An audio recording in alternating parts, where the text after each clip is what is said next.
Good evening, everyone, and welcome to the June 6, 2022 regular meeting of council. We already got the meeting started and came out of executive session. Nothing to report, but we do have some announcements. And so actually, I want to begin tonight with a moment of silence for the over 1,500 direct victims of mass shootings since the beginning of 2022. Not to mention the tens of thousands of victims of these crimes. And we're going to do that now.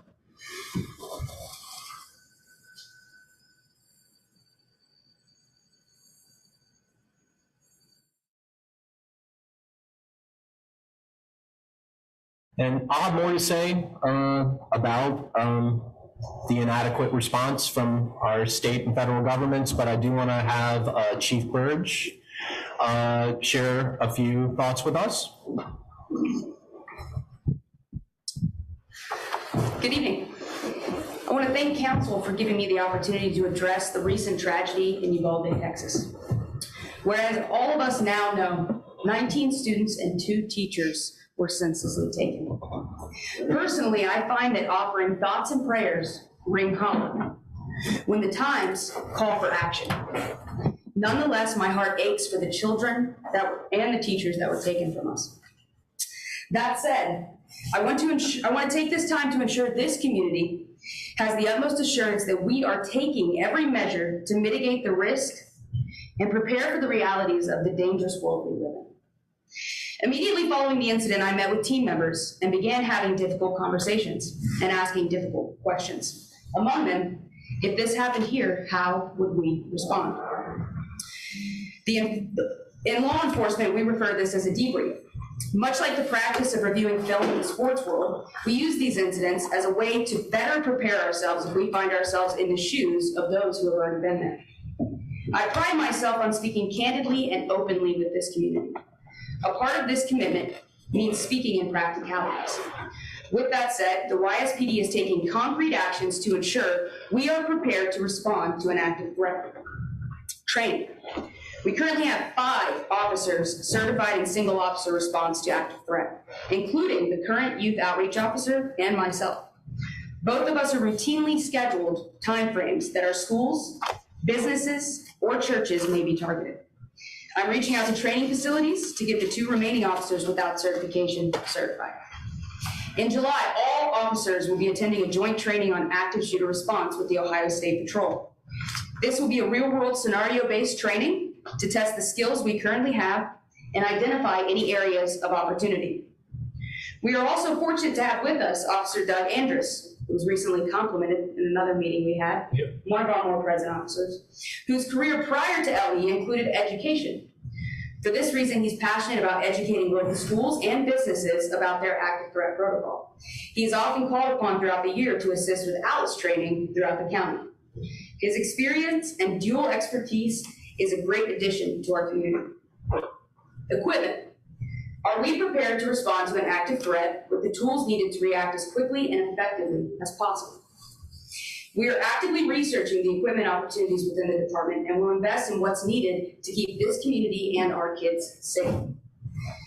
I want to take this moment to recognize 2 individuals who stepped up and made an extremely generous donation to the village for the purchase of equipment. Leanna Withrow and her mother, Dolores Huffman, who have children that attend YS schools, reached out to me in the days following the incident in Texas.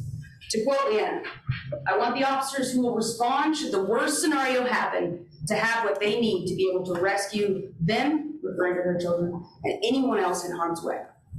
I thank both Leanna and Dolores for their donation. Outreach. We are currently organizing a meeting with the department heads from each school here in YS to determine their needs, have an open discussion, and identify both short-term and long-term solutions to vulnerabilities should they exist. We've reached out to individuals trained to complete vulnerability assessments to determine what and where we have vulnerabilities. Our hope is that the schools and local businesses will be willing to participate in these assessments to help us identify areas of vulnerability and work together to make the necessary changes to minimize risk and opportunity. These efforts are just a few in an ongoing and continuously evolving process that is preparedness. I will continue to have conversations, continue to solicit feedback, and make the necessary moves to prepare the police department should we ever come face to face with the evil that exists in this world. In closing, I want to reiterate to this council and to this community one thing. I stand behind the high-quality officers this agency enlists to protect each and every one of you. I have not one shred of doubt or concern that they won't do everything in their power to protect you, your loved ones, and the most vulnerable among us, our kids. Thanks, Chief. And I really appreciate the thoughtfulness. I know I've talked to you and Josue about what some of those short-term ideas might look like. I know you were talking to our superintendent just before this meeting. Josue, do you want to add anything, or? Just said that, you know, this incident just highlights the need for more risk mitigation strategies and more collaboration. And we have since Paige been on board, and actually prior to Paige becoming chief, but certainly since she's been in the organization, relationship with the schools have improved, and this highlights taking it to the next level. Paige already has meetings scheduled. I've spoken with Terry this afternoon. We have strong commitments to each other to find solutions that work. And there's several ideas that we have tossed around between us, and including with you, Brian, and with Paige, and we're going to explore all the options. Obviously, we're going to focus on the high impact, low cost options right away, and we'll explore that. Among them, we can't make any commitments at this time, but we're looking at surveillance systems, panic buttons, and all the leveraging resources and technologies that are readily available. All right. Thank you, Josue. We'll kind of transition through announcements, but I did want to highlight a few losses recently to our community that are sad and notable. One of those is maybe you may know Pat Murphy.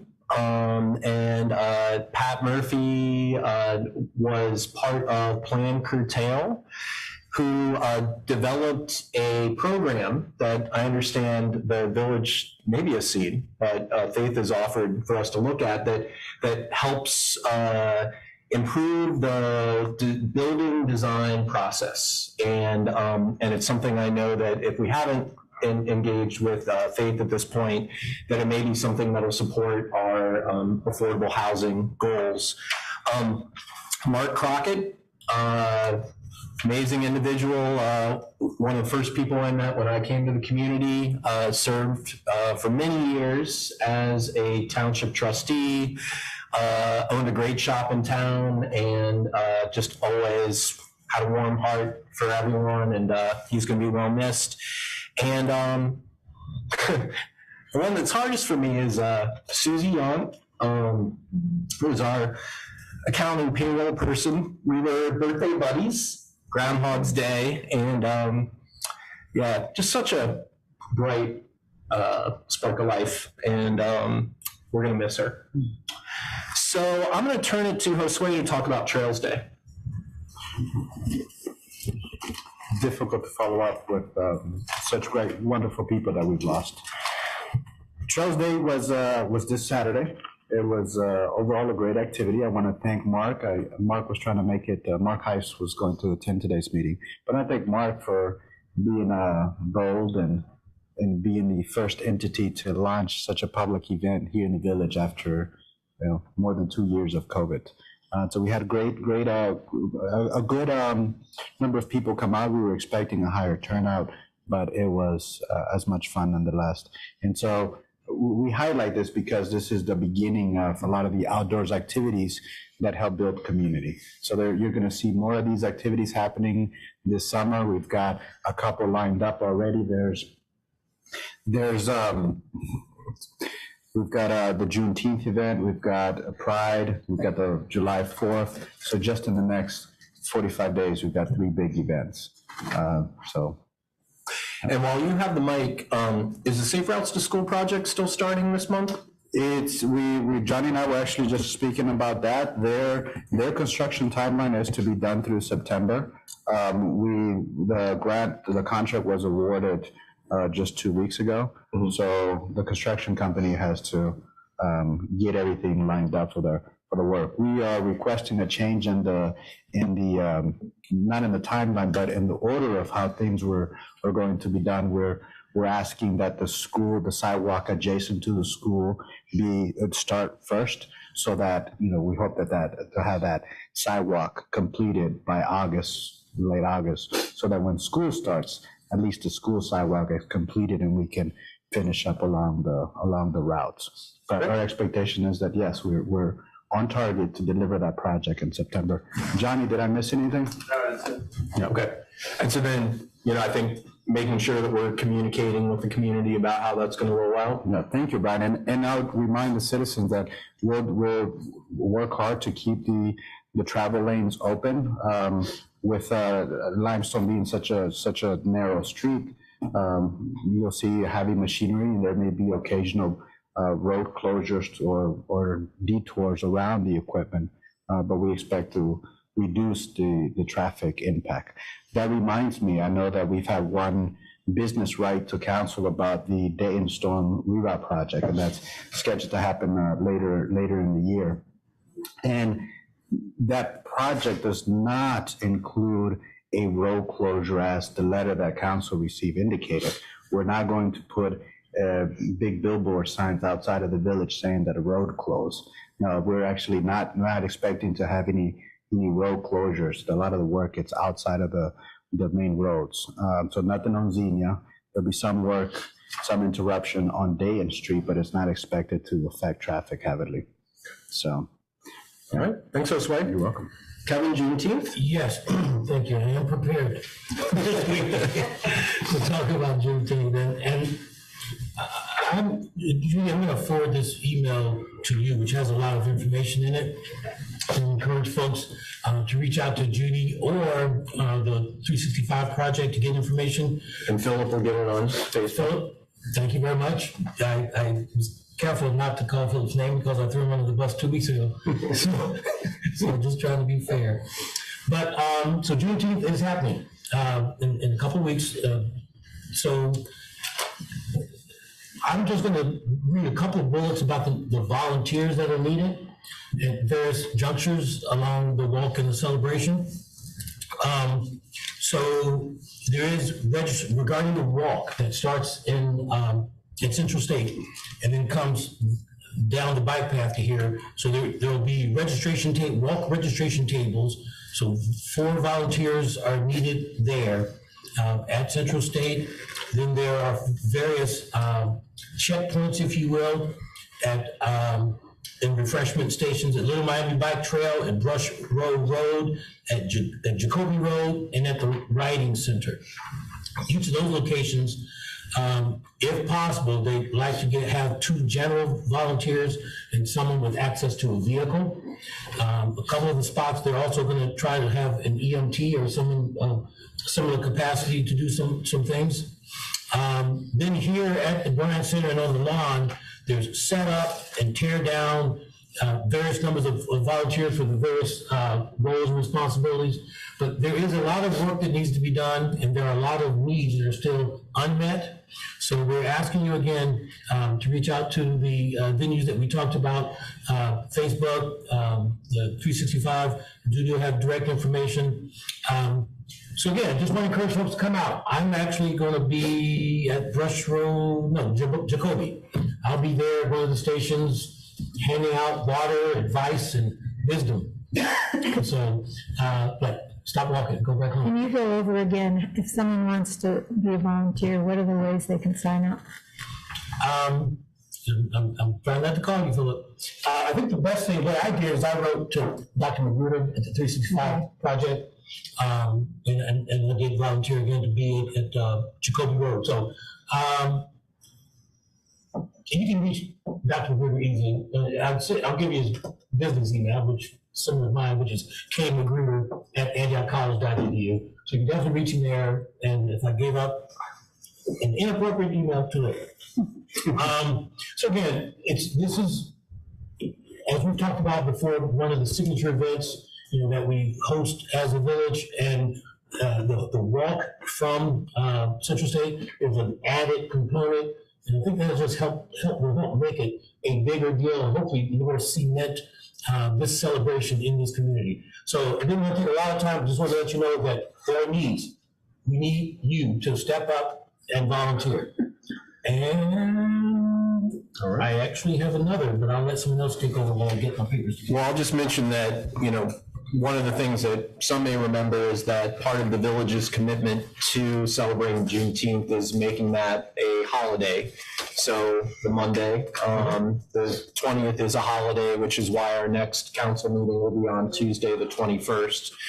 And we felt that that was an important commitment to make, which others have not gotten on board with. But yeah, this is a really important holiday. And you said you had something else? Yeah, it's less about an announcement and more about one of the letters in the packet. We've got a couple of letters that talk about unleashed dogs and all the ramifications that come with unleashed dogs. And I was part of a group that has been talking about the things we can do. Now, we all understand that for the most part, a lot of the code enforcement that happens in the village tends to happen by complaint. It's complaint driven. So that being the case, we are hoping to put together an educational campaign with the goal of informing all the residents of what the pertinent rules and regulations are regarding your pets and your responsibility for them. I was prepared to read a whole bunch of stuff about the number of times people are bitten by dogs, in the country. The state of Ohio is very high on that list of states throughout the country where there are lots of folks being bitten by lots of dogs. I'm a pet owner myself. I'm very concerned about my little 22-pound dog. She might lick you, but she's probably not going to bite you. So the fact of the matter is, there have been recent instances in the last few days, like an entire family being bitten. The husband, the wife, and the dog have been attacked by another dog owned by a resident of the village. So again, I know I feel like I'm taking up a lot of time, so I'm sitting down, but the fact of the matter is, information is coming to educate us. And we hope that the outcomes are positive in terms of reducing these instances, but we have the complaints and we will respond. So that's all I have. Paige, did you want to add anything to that? No, I think you hit the nail on the head. I just want to reiterate that complaint driven, please report. A lot of folks don't want to report because it seems minor, but documentation and follow-up is imperative for us to be able to properly take the next step. So if you have an issue, please report so we can respond. Great. Thanks, Chief. All right, thanks for highlighting that. All right, a couple last things. Nice things. First of all, if you did not get to see the senior flash mob, it was really fun. Great to see Josue dancing, as well as Paige and Florence had some moves, and it was nice to see Paige flossing with the second graders. Good job. I still haven't figured that dance out, and probably never will.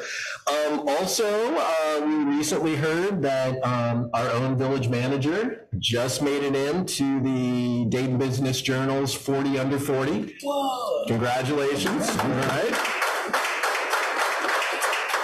Certainly feel that Josue is a mover and shaker in the region, and I think he has made a splash and done a lot, so we really appreciate that, and that recognition is well deserved. Thank you. Appreciate it. And last thing I'm going to say, not so positive, but I think it's important because there's some things in the packet.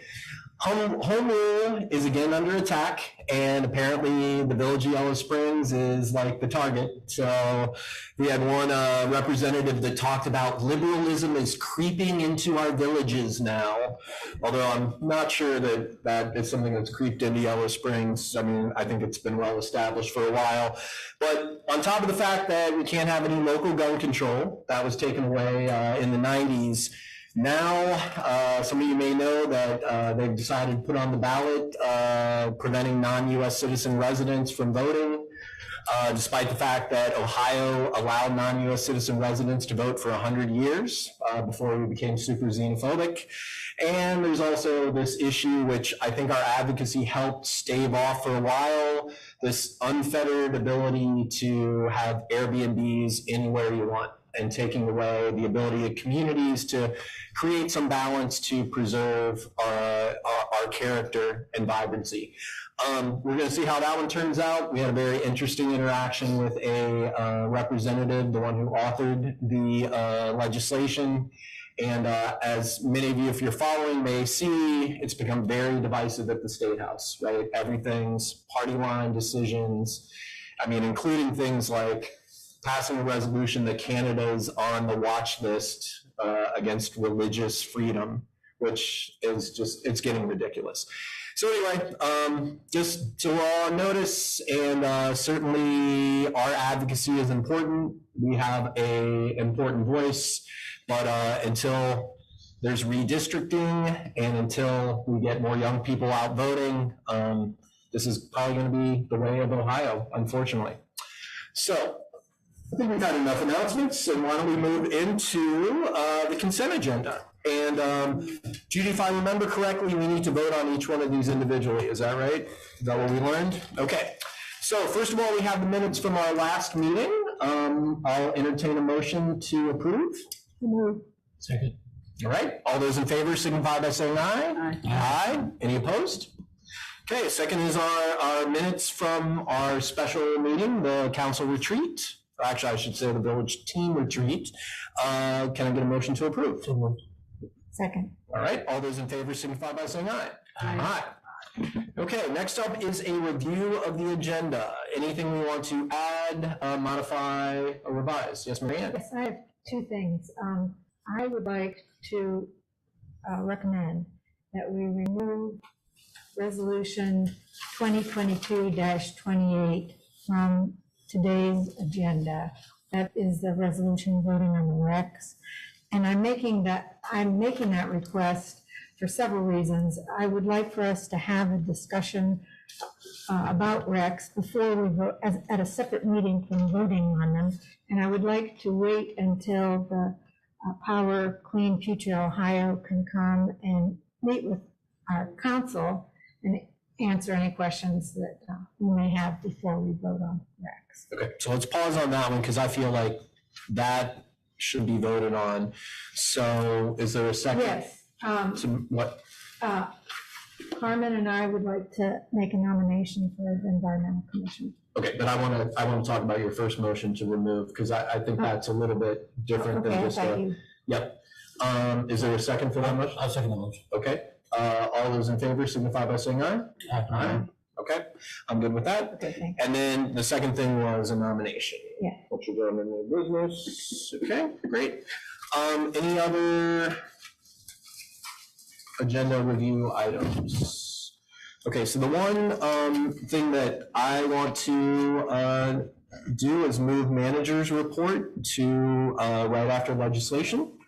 And we will be making that or voting on making that a permanent change in our agenda order. It's something that came out of our retreat, which we'll talk more about later on in the meeting.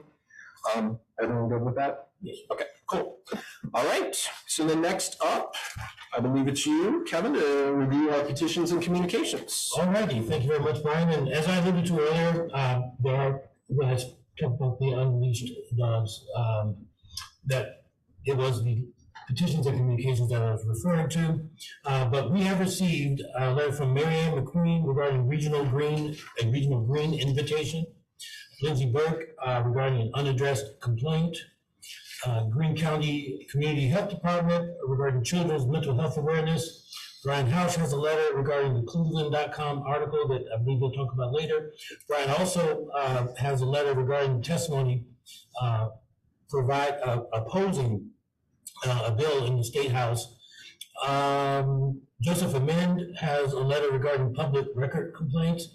Marcia Wallgren has a letter objecting to the Dayton Street Sewer Replacement Project. Raska has two letters, one regarding the zoning Zine, And the other, gas consumption and ethics. And as I alluded to earlier, there's a letter from Lisa Abel regarding unleashed dogs, and also a communication from Chief Burge regarding unleashed dogs. And that is the complete list of petitions and communications. All right, thanks, Kevin. There is one thing I wanted to highlight because I think it's important for all council members and probably all village team members to think about, and I asked Brianne to speak to this. In Lindsay Burke's letter, she refers to a conversation of mine, and I can assume who it was with, being recorded.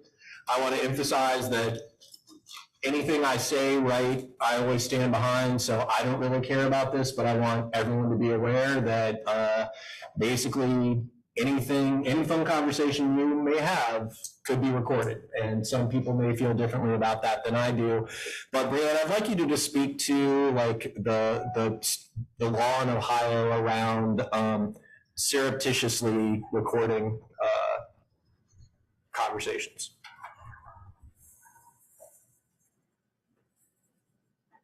Sure. Ohio is what's known as a one-party state, so if both parties are in Ohio and one of the participants to the conversation knows about it, generally they can record without asking for consent from the other party. Now, there are exceptions. For example, police officers would generally need consent or a warrant in order to record. But what it boils down to is whether you have a reasonable expectation of privacy in your conversation. And if you're talking about public business, with a constituent as an elected official, you're generally not going to have an expectation of privacy if you're talking about public business with your constituents. So the other scenario is, we have had some situations where we've had remote meetings with council members who are out of state.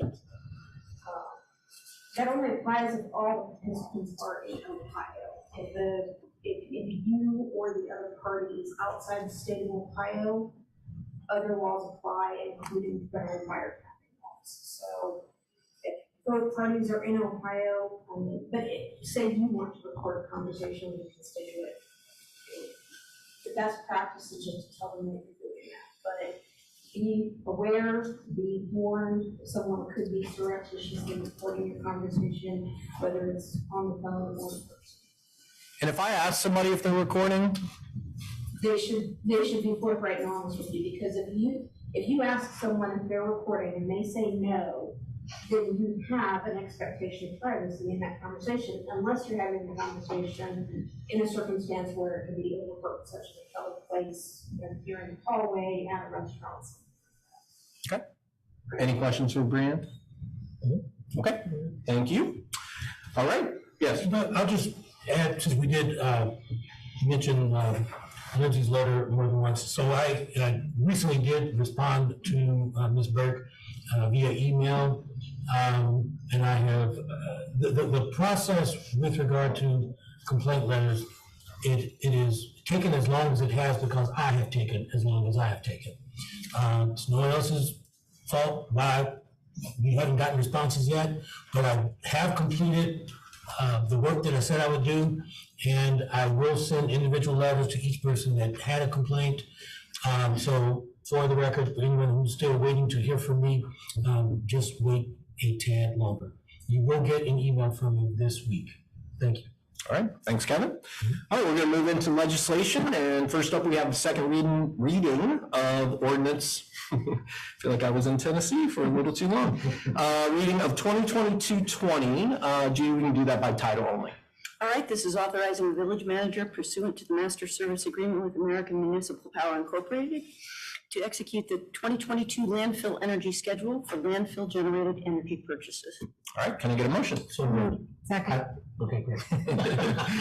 Okay, Josue. Thank you. So we discussed this contract a few times. This is the second hearing, and the timing couldn't be better because we have experts joining us today. So we have Mike and Sam from AMP, and so I'll give you the highlights. And we have Mike, who's really the mastermind behind a lot of the contracts that get negotiated with AMP. So the highlights are that this is energy that we're looking to buy through 2023 from Erie County landfill. So it's a renewable energy.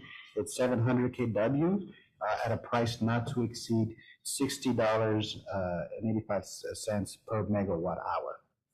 So it's important that we lock up this amount of energy because of the high energy prices that we're seeing in the marketplace. So, good questions. Yeah, and I was going to say, we've certainly discussed this at several meetings. I'm going to open the public hearing since it's the second reading. And yeah, council, any questions or comments? I would just say that in general, the cost of a lot of things are going up and predicted to go up. So I think business loans and things like this, where you have a strong assurance that the cost of doing business or the cost of money is going to continue to increase, is certainly wise to take advantage, of whatever positive situation you have. So, verily, let's go forth. Thanks. Okay. Any other questions or comments from council? All right. Questions or comments from citizens? All right. If not, I'm going to close the public hearing. And Judy, let's go ahead and call the roll. Yes. Stokes? Yes. DeBoer Leonard? Yes. MacQueen? Yes. Brown? Yes. Housh? Yes. Thank you. Okay, next up is an emergency reading of Ordinance 2022-21. And Judy, we can also do that by title only. All right, this is enacting new section 206.04 credit card policy of the Codified Ordinances of the Village of Yellow Springs, Ohio, and amending section 505 of the Personnel Policy Manual and declaring an emergency. All right, can I get a motion? Second. All right, I think I'm going to kick this one off. It's interesting to kind of read some of the sort of how the paper reported it out, some of the stuff on social media, and reading the minutes, which made me feel like there were a lot of different meetings going on for different people. I think one of the things that was really good about the discussion is that questions were asked, and we didn't just take a reactive stance, especially since we have been out of compliance for about 3 years. So it was good for some discussion around that, for the Finance Committee to talk about some of the issues that were not really clear, I think, in most of our team's minds. And I think it's important to realize that council relies on, in this case, our finance director and our village solicitor to bring these forward.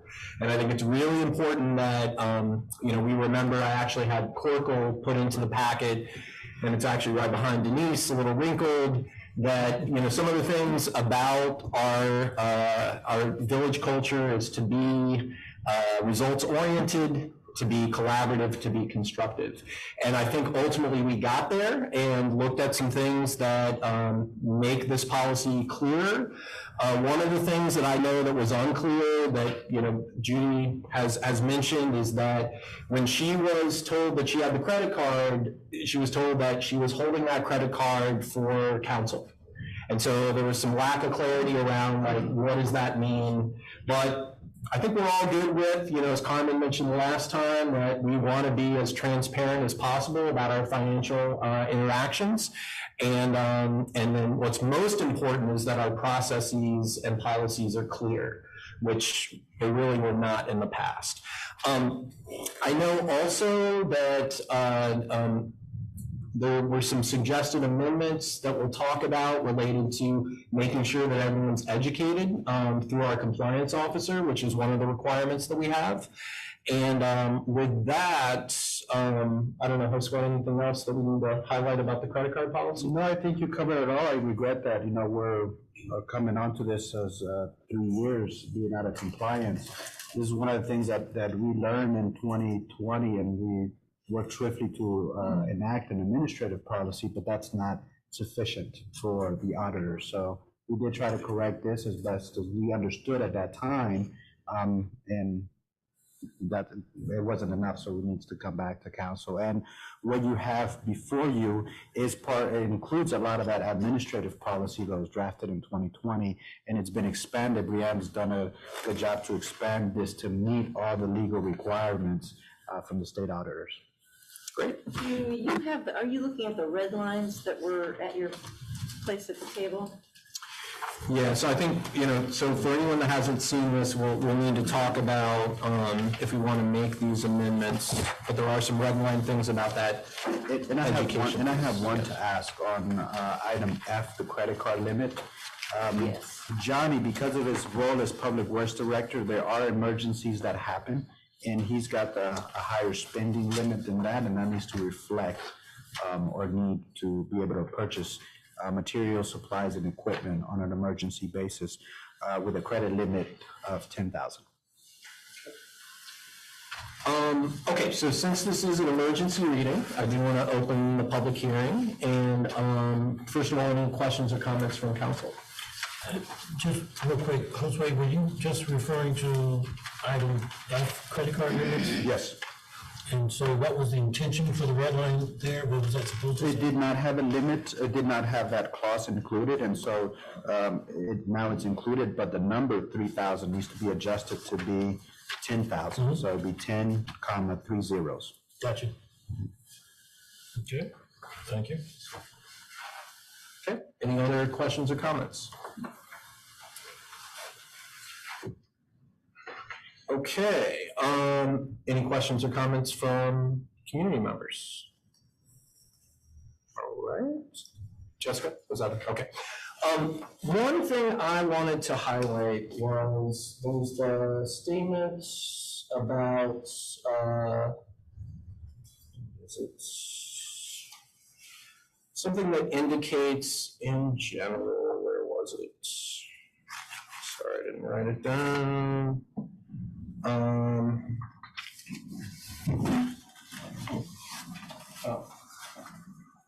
So it was.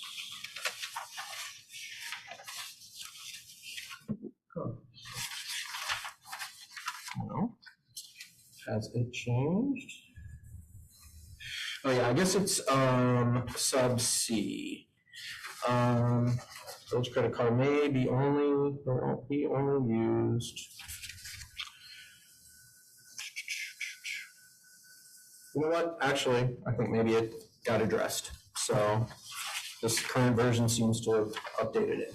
So I think, I guess the first thing we need to talk about are the proposed amendments, which are A3, and I'll just read that out loud, is a definition of compliance officer, which we thought was unclear, means a person unauthorized or authorized by the village manager to perform the duties herein established to assure that all employees are educated as to their responsibilities regarding credit card use, including those of proper authorization and documentation. We've heard about the amendment for a limit of 10,000 because of Johnny's unique situations. There is under H1, any purchase not authorized in advance or, and this is the new language, in an emergent situation within 24 hours of purchase. And authorized in advance, we figured out how that works when something is budgeted for. And then the last thing is an Exhibit B, which is adding the compliance officer is responsible for ongoing education to credit card holders in matters of compliance and is the first point of contact for credit card users who have inadvertently misused a credit card. And that's in the employee handbook, right? Is that what that? Yes, that's what we're modifying there. Right, for the employee handbook. So I think, it would be a motion to around these amendments. I move that we accept these amendments that are outlined either by red lines or underlines in this version of the document. Okay, is there a second? Second. Okay. All those in favor signify by saying aye. Aye. Any opposed? Okay. And then I think secondly, I'll entertain a motion. I think I closed the public hearing, but just in case it's closed, entertain a motion to approve the ordinance. I move. Second. Okay, and the amended ordinance. Judy, let's call the roll. Thank you. So let me just quick get that. Stokes. Yes. Brown. Yes. MacQueen. Yes. DeVore Leonard, Yes. Housh. Yes. Thank you. Okay. Next up is the first reading of ordinance 2022-22, which we can do by title only. Ooh. This is amending the official zoning map of the Village of Yellow Springs, Ohio, for the property located at 110 East Center College Street, parcel ID number very lengthy, from EI, Educational Institution District, to RC, High Density Residential District, for a total of 0.8045 acres. Okay. Can I get a motion? Second. All right. Denise? The title kind of says it all. Yes. Planning Commission at their May 10th meeting did vet the application by Thea Steffer. She had earlier tried to do an educational project on that property and found it was just too small. So she's now requesting the rezoning to RC. It will not be a spot zone. It is surrounded on 3 sides with RC zoning already. And she intends to subdivide that into 4 lots, which also meets our infill goal. All right. Questions for Denise? Is there any structure on the property? It's just, There are utilities to it, but there's no buildings now. There's some concrete, I guess, right? Because didn't there used to be parking there, or is that all gone? There's parking to the left of it. I don't think there's any there. There's an alley, but no. Okay. Any other questions? Okay. Well, this is a first reading, so we're not going to have a public hearing. Was there anything else? No. Okay. Let's go ahead and take a vote on it, and because it seems like we've got the information we need, and it'll come back, of course, at the next meeting. Judy, could you call the roll? Yes, DeVore Leonard. Yes. Stokes. I abstain. Thank you. Brown. Yes. MacQueen. yes. Housh. Yes. Thank you. Okay, next up is the first reading of ordinance 2022-23, which we can also do by title only. This is repealing section 1040.12 Utility Roundup Fund and enacting new section 1040.12 entitled Utility Roundup Program. All right, can I get a motion? Second. All right, so Elise, are you here because you're speaking on this, or? You too. Why not? I thought you wrote a great letter, so maybe you can highlight why we're doing this, and if you don't mind coming up to the mic for the. Okay. Wasn't planning on speaking. Well, It was just if you surprise. have questions. So I noticed the new legislation does have some of the changes you talked about. It does not have a provision for leaks. So one thing that happens a lot is people get like a leak, particularly a commode leak, which could be about 20,000 gallons.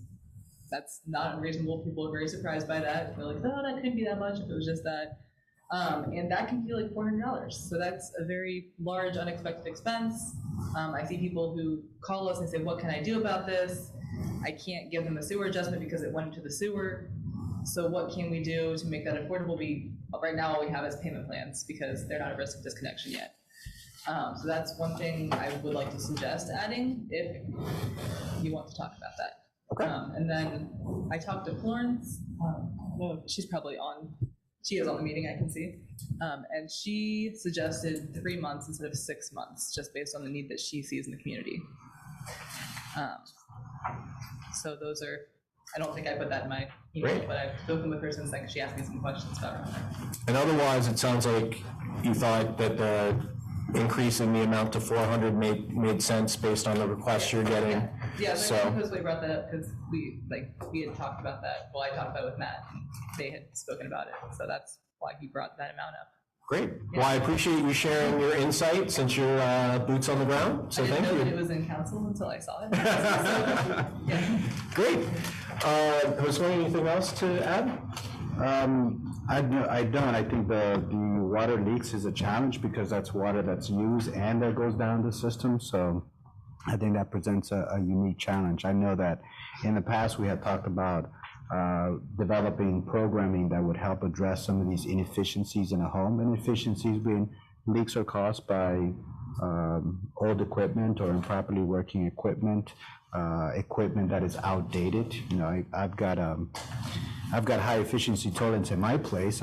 Times I have to double flush, but that's a separate matter. So there are things that we could do to create a utility roundup program 2.0 that would us help families and our residents improve efficiencies in the home. So that's what I would say to this challenge about leaks.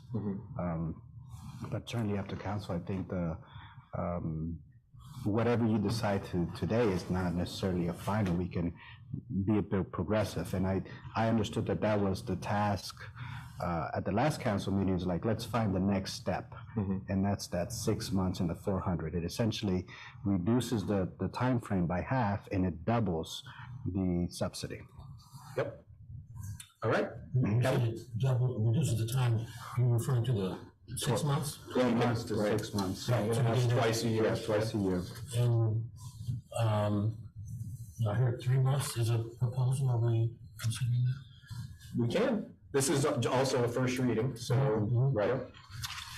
So those two items together, what are number 4 and 5, where 4 talks about what may become 6 months, and then the maximum award per customer per request. So that's a new line, but I wonder if it feels like it's still referring to one request. Because if we go, maybe some words are missing. Is 400 meant to be in total annual? No, each request. Okay, that's better, and I have no further questions. All right. So it'd be up to $800 in a year. Marianne?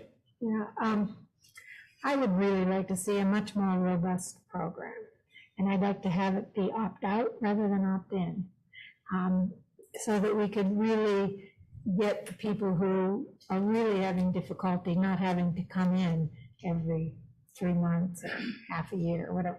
However, I am not at this point I would be willing to work with someone on a more robust program, but I'm not willing to step up and take leadership.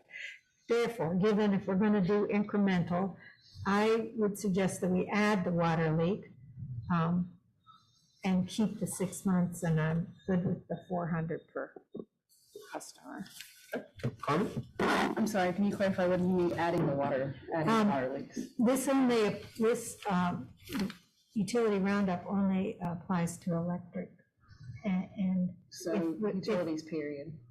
electric utilities. Yeah. So if we added water leaks, No, there's a Yeah. water leak meaning, Like you're not subject to disconnect. Right. You had a water leak, Right, and it's an abnormal water usage. right, What Elise proposing is that those individuals will be eligible for assistance for that leak. So it's not Right. that they're a threat of disconnect, Right, they're right, just right. asking for assistance. yes. yeah. But it does, but the utility roundup is offered for all of our utilities. Yeah. Okay. Carmen, were you gonna say something? Oh, yeah, so just maybe, just for the instances of like equipment that's not operating, maybe it could be on the website, like, hey, this is how you check for a leaky toilet, this is how you check for a leaky faucet, maybe you need a gasket, just like a simple checklist. I know that other municipalities have those things in place. And soon, we're gonna be able to monitor that, right? Yes, I'll get to that in my manager's report. Yeah, so very soon, we'll be able to detect when that's happening Okay. right away Oh, that's with cool. the new Okay. system. Yeah. Gavin? Yeah, so just to be clear, so with the leak piece, I think I get the spirit of it, and I guess the question is I don't know how else to say it, like, if a really rich person has a toilet break, they could ask for a leak to be paid for, and a not really rich person at the same, so I'll just say, we have to pay for the water, so I think there should be an income threshold also. I'm fine with it being impactful. Okay, sorry, I thought you were saying there wasn't in this case. No, and we have to pay for the electricity too, so, Cool. Yeah, can I make a suggestion perhaps, and maybe we could look at it for the next time, but it seems that the problem might be resolved if number 2, be under threat of disconnection, is reworded in some fashion, because that being the threshold is really the only piece that would prevent someone who had a catastrophic leak, got it repaired, and still has to pay that water bill from applying for the program. So if we could reword that to encompass That makes sense. this, I mean, we'd be clear. So, was that, well, I don't think I had any more, I was just wanted to recognize, Florence. I don't know, but I just had a single one. Okay, welcome, Florence. Did we pull you away from the youth party? Which I know is going on right now, so if you guys want some more fun, go downstairs. Yeah. I'm Florence Randolph, Community Outreach Specialist, and I was just going to say, I think another entity to this has not been addressed, and that is that there is a committee outside of the utility part myself who looks at these applications, and I think if we could be in collaboration with Green Met Housing or whoever owns the housing around those leaks and those facilities, that we could collaborate something and come up with a solution, because it's not a one and done. And I think there needs to be some more communication, collaboration around these, because a lot of these families don't have a means of being sustainable. And if you pay the $400 and it doesn't clear the bill, it's just a circle or cycle of next time, I'm just waiting until my next time to ask for some funds. So. Yep, thank you. And Florence, before you go, if you may, I think one of the things that we shared last time is a lot of the customer base is the same customer. They're just waiting for their time to come up. And what this shortening the timeline does, it puts them on a more frequent cycle.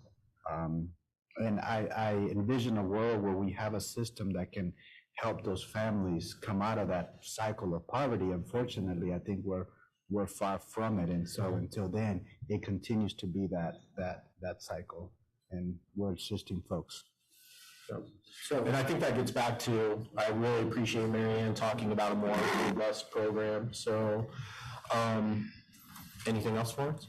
Yes, I just wanted to say that I don't know if this ordinance is going to come up next time for vote, but if we could have some kind of collaboration with Green Met Housing and the homeowners and some sort of sustainability for the family.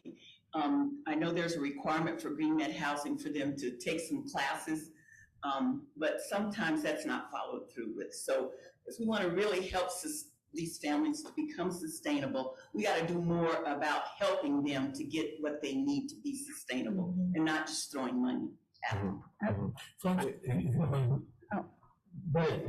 So really quickly, what I hear is that, so probably renters, right? The people that are coming, like not asking for funding, the funds are available for them. So renters. Both renters and some homeowners. Some homeowners. And then some of them are in Green Met Housing, which is subsidized. So there does need to be some collaboration between the village and Green Met, especially because that's federally subsidized housing. Correct. And there are certain things that have to be met.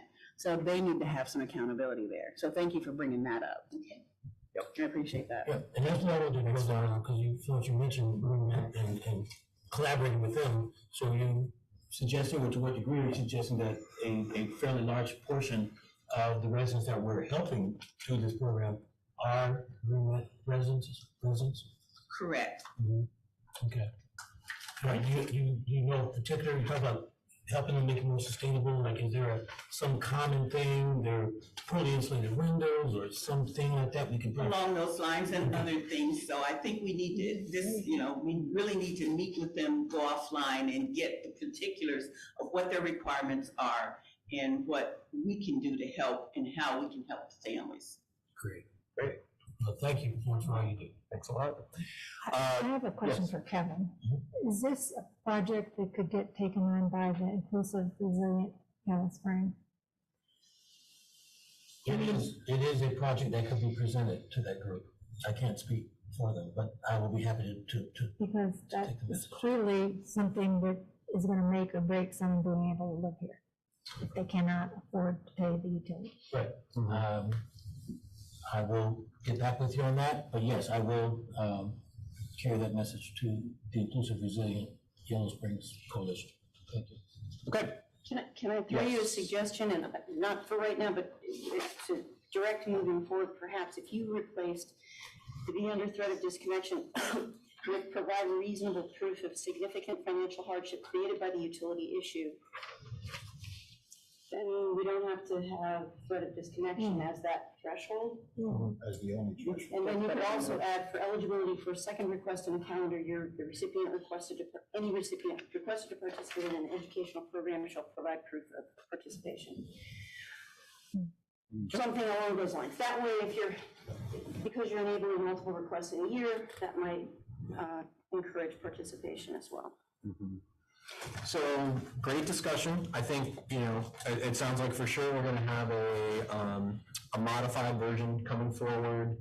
I think with regard to what Florence and Marianne and others have brought up, if we can figure out more things between now and the 20th, we can add that in, but I also think this is a continual improvement initiative, so. Absolutely, what you have before you is a significant improvement.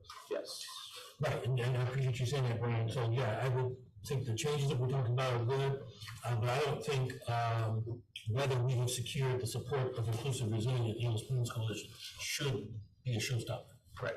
Okay? Yep, all right, we'll bring it back with some of those suggestions and go from there. Thanks very much, good discussion. All right, next up, Judy, let's, if you want to go ahead and read the title, and I think I'll probably read it in full. Okay, Ordinance 2022-24, this is amending rules and procedures for council. Oh, that's not the one, all right. I'm sorry.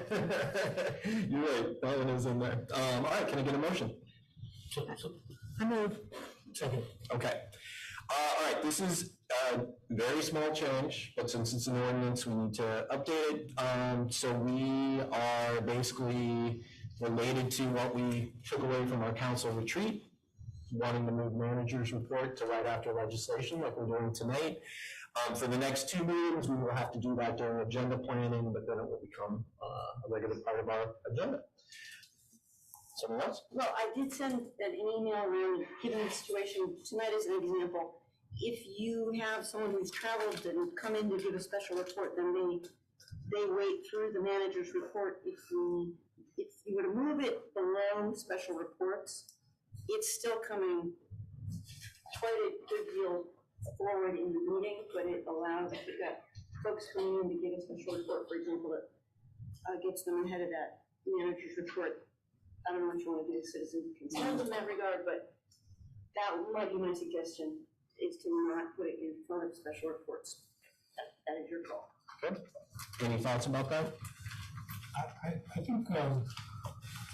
I think I'd be okay with allowing the special reports to go forward, in that we do have guests tonight, and I think to Judy's point, moving the manager's report, even if it's right after special reports, that's, a bit of a chunk of time sooner than we normally would have gotten to it.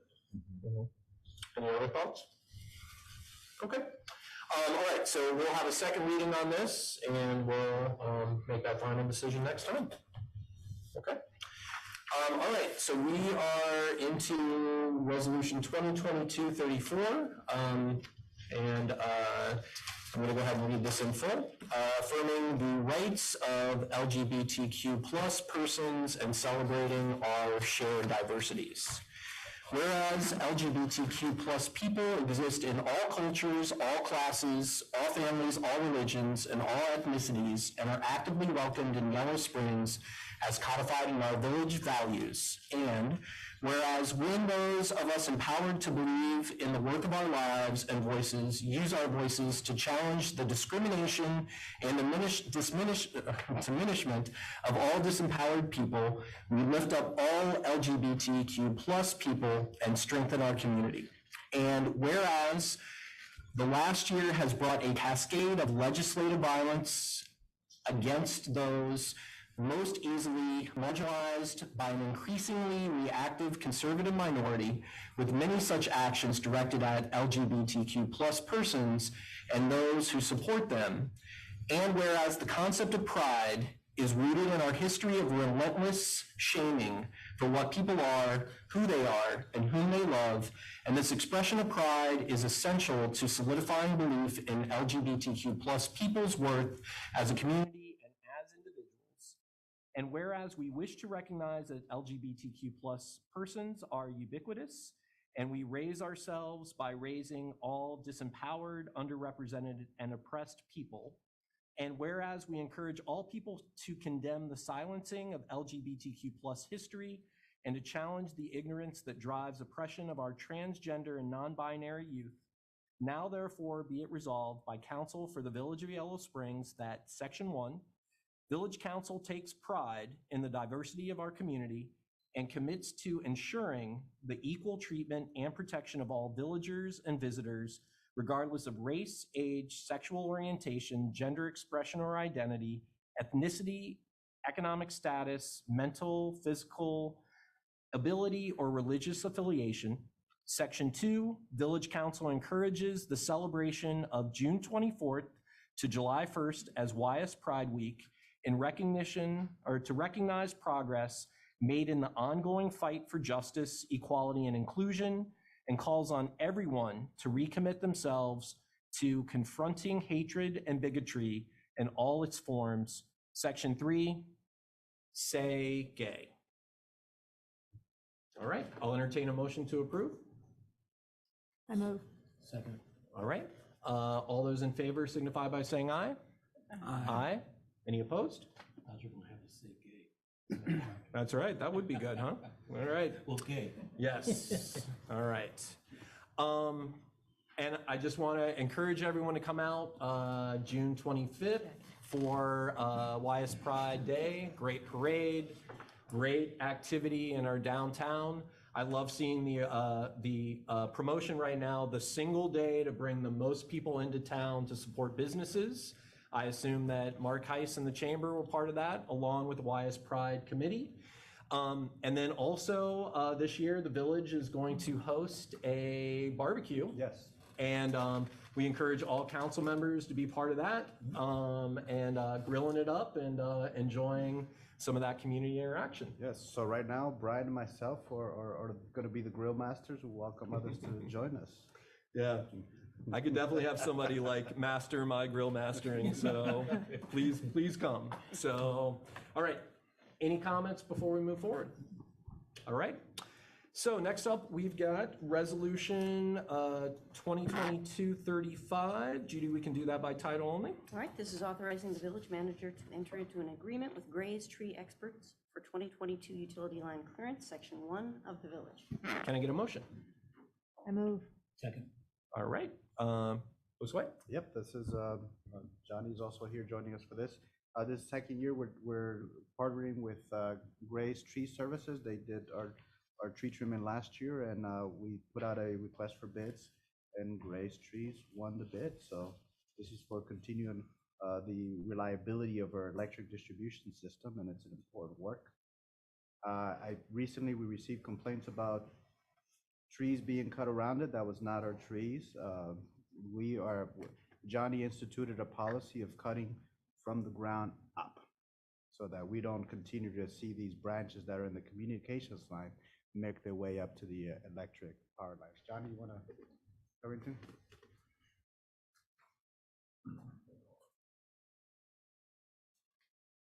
I think the ones that you're talking about, the ones that have been all over Facebook, and that was by Fitzwater and AES.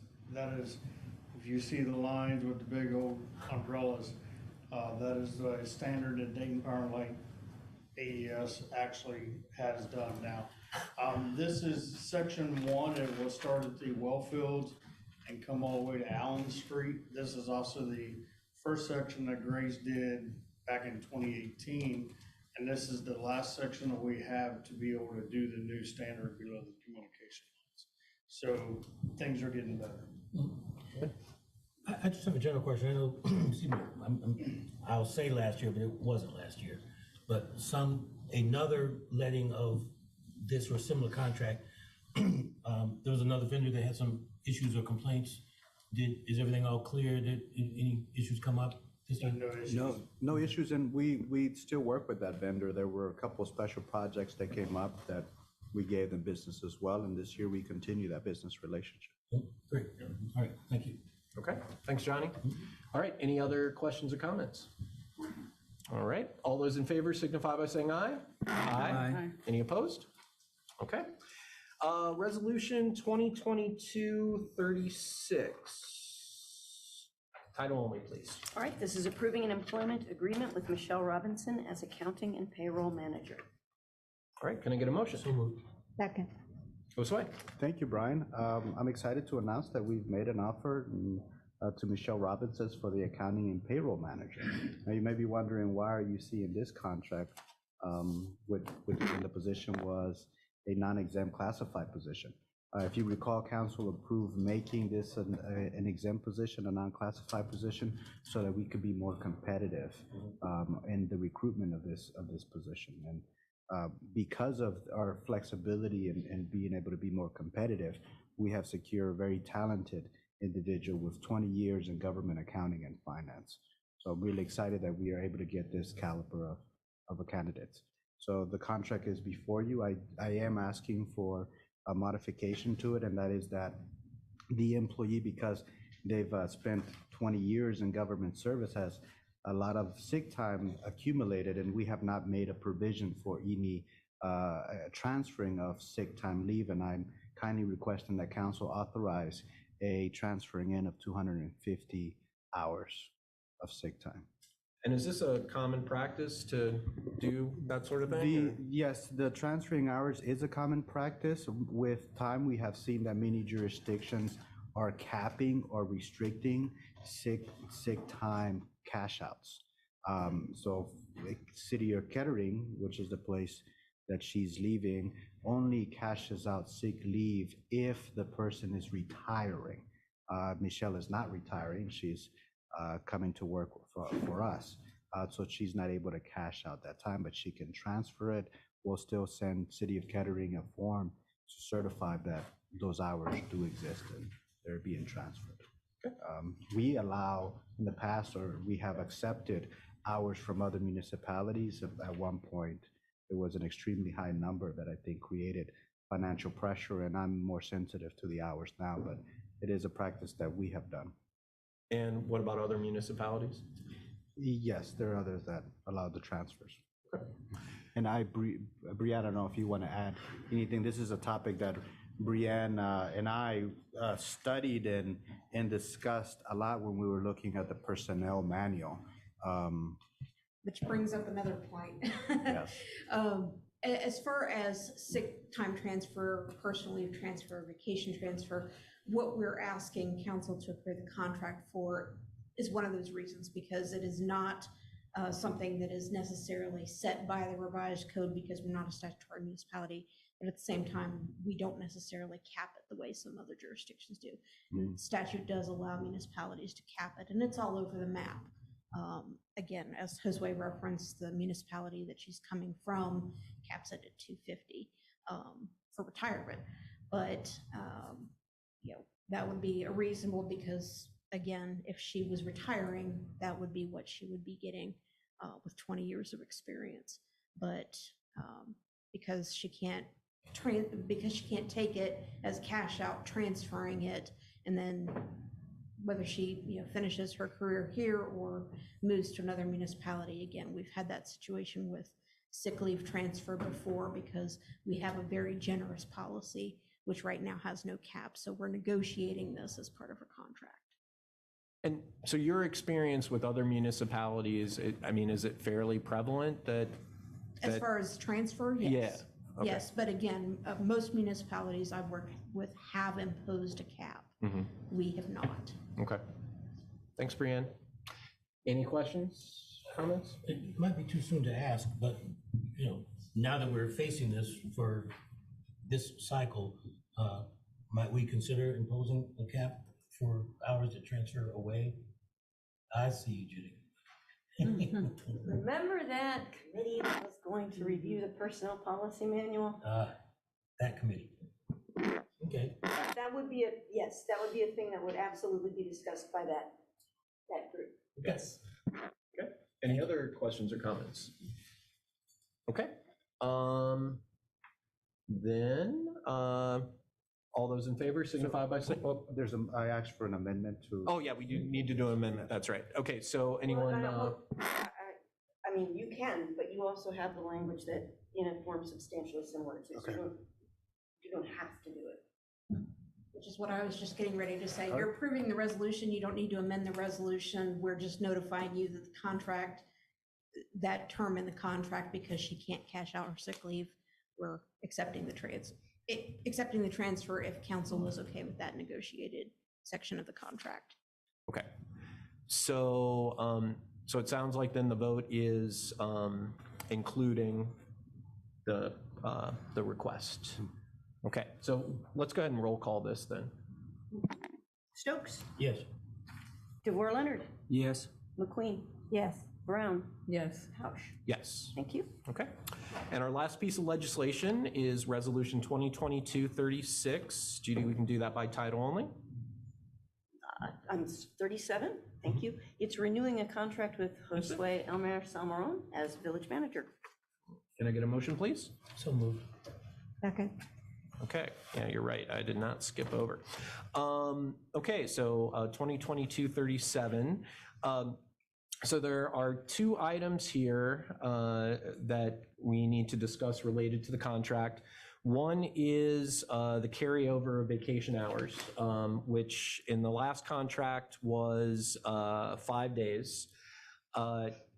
Actually, Josue himself has proposed 10 days with the idea that he'd rather carry over vacation time than what the current contract says and cash that out. And I think that not only reflects a sensitivity to the cost of the village, but also I think that maybe you want to take that vacation time. Yes. So that's one thing that's being proposed for that blank. And then the other piece is moving to a car allowance, which is a common practice we've seen in many municipalities. We looked at Bellbrook, we looked at Fairborn, and the suggested amount and the language in the resolution or in the contract makes it clear that it would be full responsibility for the vehicle, for gas, for maintenance, and not using a village vehicle. And that recommended amount was $6,000 annually. So, questions or comments about the contract? Okay. So I just want to highlight, Josue, it's been great to have you here. We took a leap of faith, I'll say, to bring in somebody that had a different area of expertise that I think has fit really well with getting a lot of things done. And you've learned a lot, you've performed well. I think that we feel more of an engaged team around just progress, and I really appreciate your work. Thank you, appreciate it. It's been an honor to serve with my team and to serve this community. I'm grateful for the opportunity and look forward to the years to come. Years? Yes, 5 more years. So I'm going to make a motion to approve with the 2 suggestions, the 10-hour vacation day or 10-day vacation carryover and the car allowance of $6,000. Is there a second? Second. Okay. And all those in favor signify by saying aye. Aye. Aye. Any opposed? Okay. Legislation is complete, and we've got the manager's report next. All right. Okay, so first I wanna start off with recognizing the pool staff. We had 2 incidents where our lifeguards, and one who this is their first year, did not hesitate to jump in and rescue a child. So it speaks to the work that Johnny and Sam and the team are doing to train our folks to be responsive and be good stewards of our resources and our people. So want to recognize those two young individuals, and I hope to have a more public recognition with them at council. But I want to bring it up because it's fresh, and I feel so positive and grateful that our young people as lifeguards at the pool are doing their jobs. And so I want to thank our team and the parents, because it takes a village. So that's the first recognition. I also want to recognize Elias Kelly, who is assisting the station broadcasting today. Lacey's on vacation, and so this helps add capacity to the organization, and Elias will be helping around. So Excellent. Thank you. all right, moving on to the meat of our manager's report. In your packet, I've included the viral load of our wastewater treatment facility. We're looking at the viral load, the highest it's been. So it's an early sign that we have COVID in our community. Now, I've explained or expressed concerns around how to pinpoint this data. It could be from weekend folks. It could be from anyone who is tied into our facility. So because of that, you may see a high viral load that it's not being reflected in our case count. Our case count as of Friday, when we ran the report, still had the county on low transmission rate. So the viral load at a wastewater treatment facility is indicating that we're seeing some presence of COVID, but it hasn't shown up in the confirmed test. Confirmed test is a little complicated. If you're like me, you signed up for all those free COVID tests that are available through the U.S. Postal Service.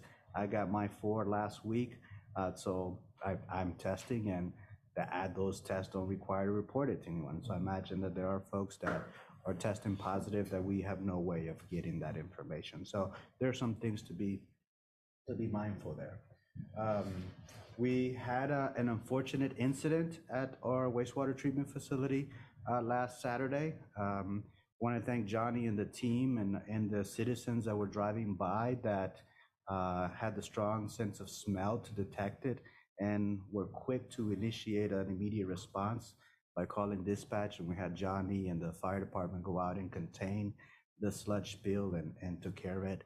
The team has estimated that we had about 750 gallons of sludge that the spill, but it was contained. So we have inspected all of our systems, and we made the connections to ensure that it doesn't happen again. I know that many of you might have received the message, and I'm happy to answer any questions on that topic. But I want to reassure you that it was quickly handled, which has limited the spill to 750 gallons. There's also noise out there that there might be numerous leaks, and no, there aren't numerous leaks. It was one leak or one spill. So we have that. I want to recognize the police department, particularly Doug Andrus. We've seen a rise in scamming activities. So Doug has been out in the field conducting presentations on how to spot scams.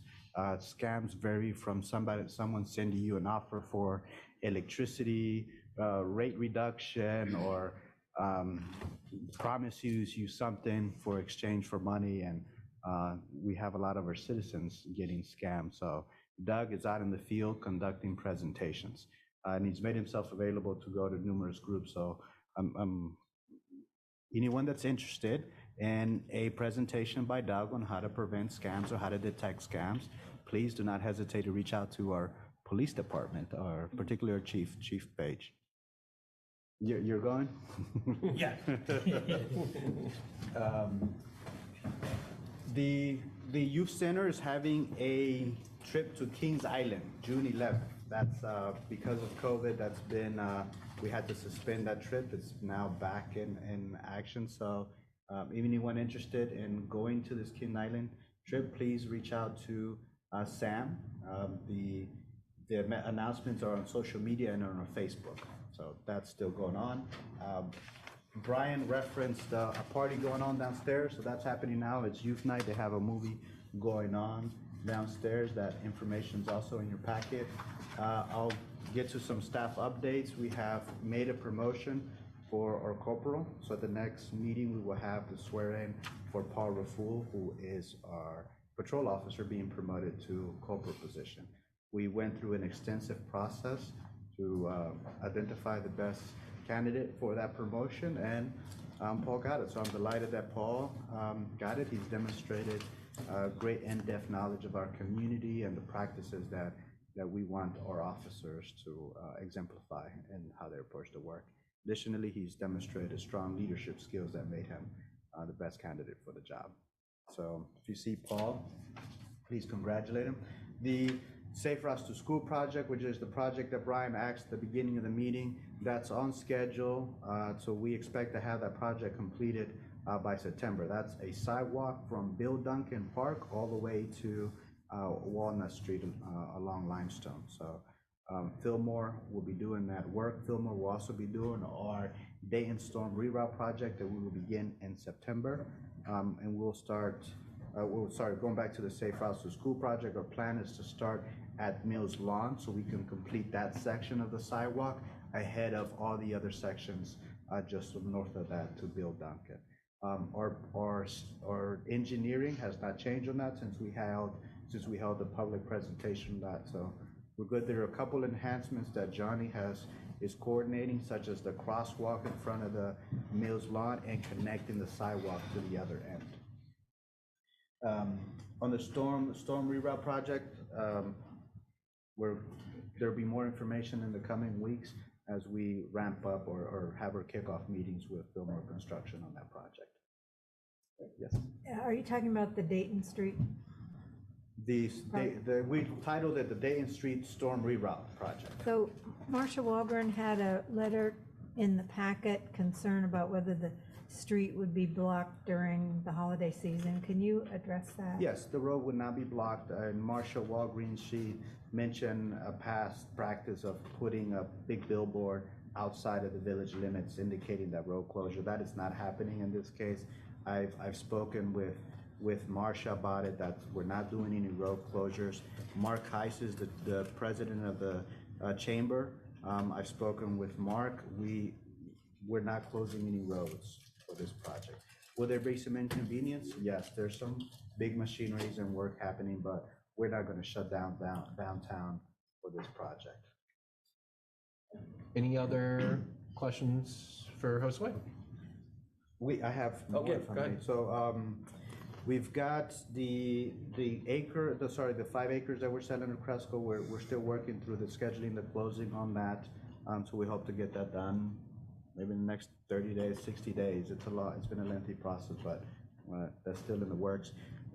Brian, you mentioned earlier about the reading of electric and water meters.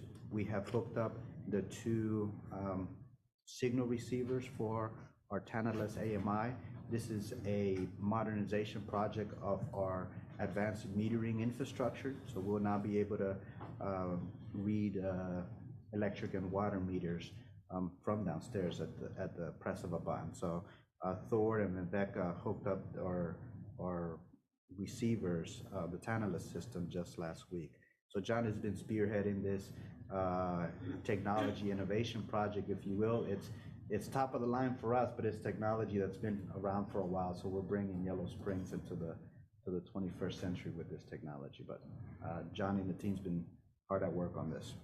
And so I know, I think a part of this is that eventually the end user can also be monitoring. When does that? At some point. Right now, we're just focused on being able to get our meters read. So the intermediate goal is to have 500 meters to be able to hook up to the AMI system. Johnny, please feel free to come up. So once we get the system up and running, the electric will be a push of the button. The ladies downstairs will be able to read the electric and whatever water meters that we have an alert on. Right now, we're doing some temporary in-house studies, and so far it seems to be working. So once this backbone's in, then we can start changing out the water meters. Problem is we gotta have funding. We gotta have the funding because it's about $800,000 just to replace every water meter in town. So if you try to expand that over 20 years, when you get to year 5, what you put in there is outdated. So we have to be able to take a big chunk of these. But what we've done is the tankless system will mirror for the water meter. So we checked it out. We've actually got 2 of them in the middle of a house with nothing on the outside. When the meter readers get within a block of it, it picks it up. So it looks like some of the costs will be saved from not having to move everything outside or put something on the outside of the house. So we're actually, I think we have 6 of them. 2 of them are inside, 4 of them are in pits. So it's going good so far, and we have about 80 water meters in place that we can buy ERTs for. So when we see this going, we can get the ERTs, we can plug and play, and we'll have about 80 in the line with more to come as soon as we get some more funding.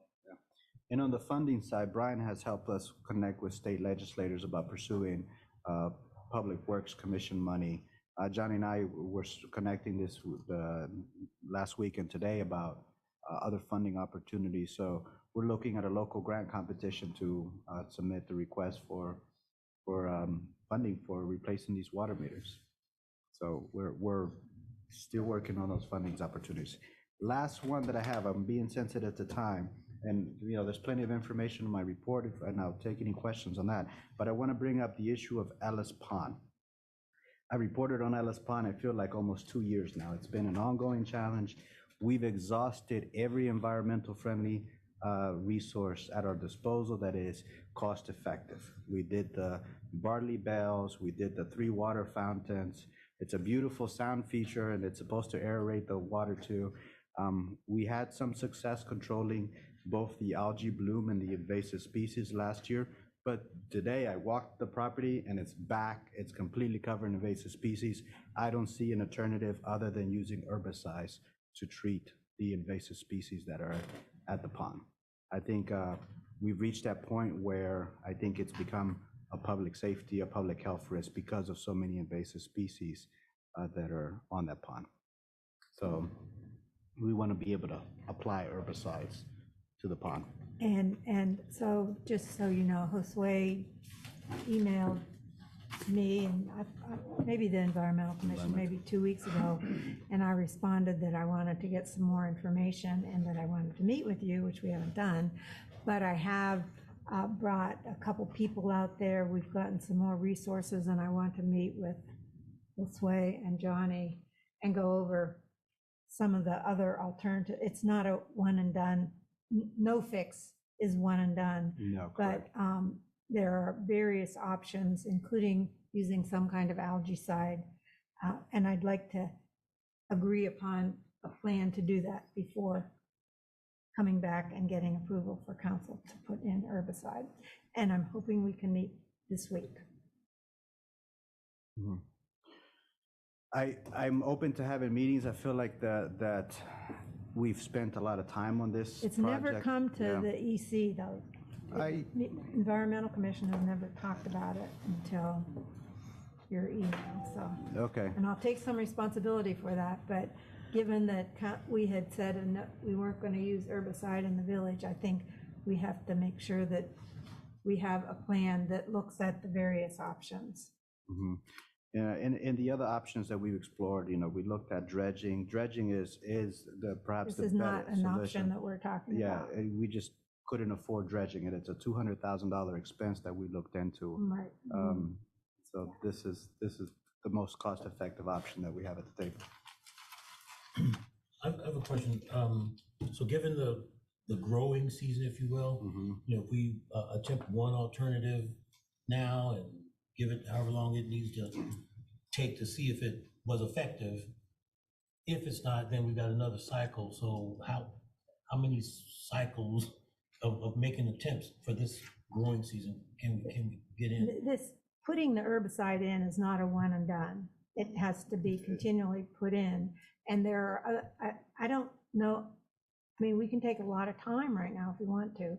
I think it'd be much more productive to meet offline, to go over the various steps, some of which I think need to be taken, that are more friendly, environmentally friendly. So can we wait until the next meeting to to take whatever action? I wanted to take action about a month ago when the invasive species started blossom. Now it's completely covered. So I think waiting more just will further saturate the pond. So certainly we can. I think that's, I mean, so I was in one of the walkthroughs and what we heard was that herbicide was not the wrong thing to do, but that there are other things that need to be done as well. Because one of the things is the runoff from all the adjacent farms are bringing in the nutrients. So, well, I think if it's okay to just bring some of that back the next meeting, but I mean, yeah. A contributing source is the runoff from the surrounding farms. That unfortunately is completely out of control. There's the possibility of taking legal action, but that's a long drawn out process that isn't something to look into. So, we did look into what are ways to mitigate the surrounding property. But I think the one thing that I did hear is that the approach that you're talking about isn't a bad approach, but we need to think about some other things as well. So I think that's part of what Marianne's getting at. So if we can wait to drop the herbicide until after the next meeting, maybe that would be good. I need some clarification on I would like some clarification on the language about invasive species and harmful. And you said there's a safety issue and invasive species. Can you elaborate on that a little bit more? So the plants, we had our pond experts identify the weeds that are in it, and they're invasive species. Right. The plants, they can create algal blooms. So the green stuff floating, green bluish stuff that's flowing on the top create bacteria, cyanobacteria, some of which are neurotoxins that can paralyze animals like dogs that drink it, or hopefully no human would drink that water, but those are examples of what cyanobacteria can do. I understand that, but was there any samples taken of the water, or is this kind of like, this could happen? Not, we know that it's happening, but because when you talk about like safety, people have their kids and dogs out there, and you say invasive species and a safety issue. For me, I need to know exactly where we are. Do we have, were there samples taken? We have taken sample, and there's E. coli in the water, and we've got chemical composition in the water. We've got the invasive plants. I think, we can spend more money in getting what cyanobacteria it's in the water. I've happened to have some experience in this field, and my undergrad in biomedical sciences, and I worked at Wright State under Wayne Carmichael, who was a resident in town and studied cyanobacteria. So I do have some knowledge. Yeah, I just needed you to clarify, that's all. Yeah. Thanks. All right, any other questions for Josue? Okay, yeah, it's Mincy. Is this a citizen concern, or, okay. Well, I just have a concern about this. Can you tell me, are there? Do you mind coming up to the mic, sorry?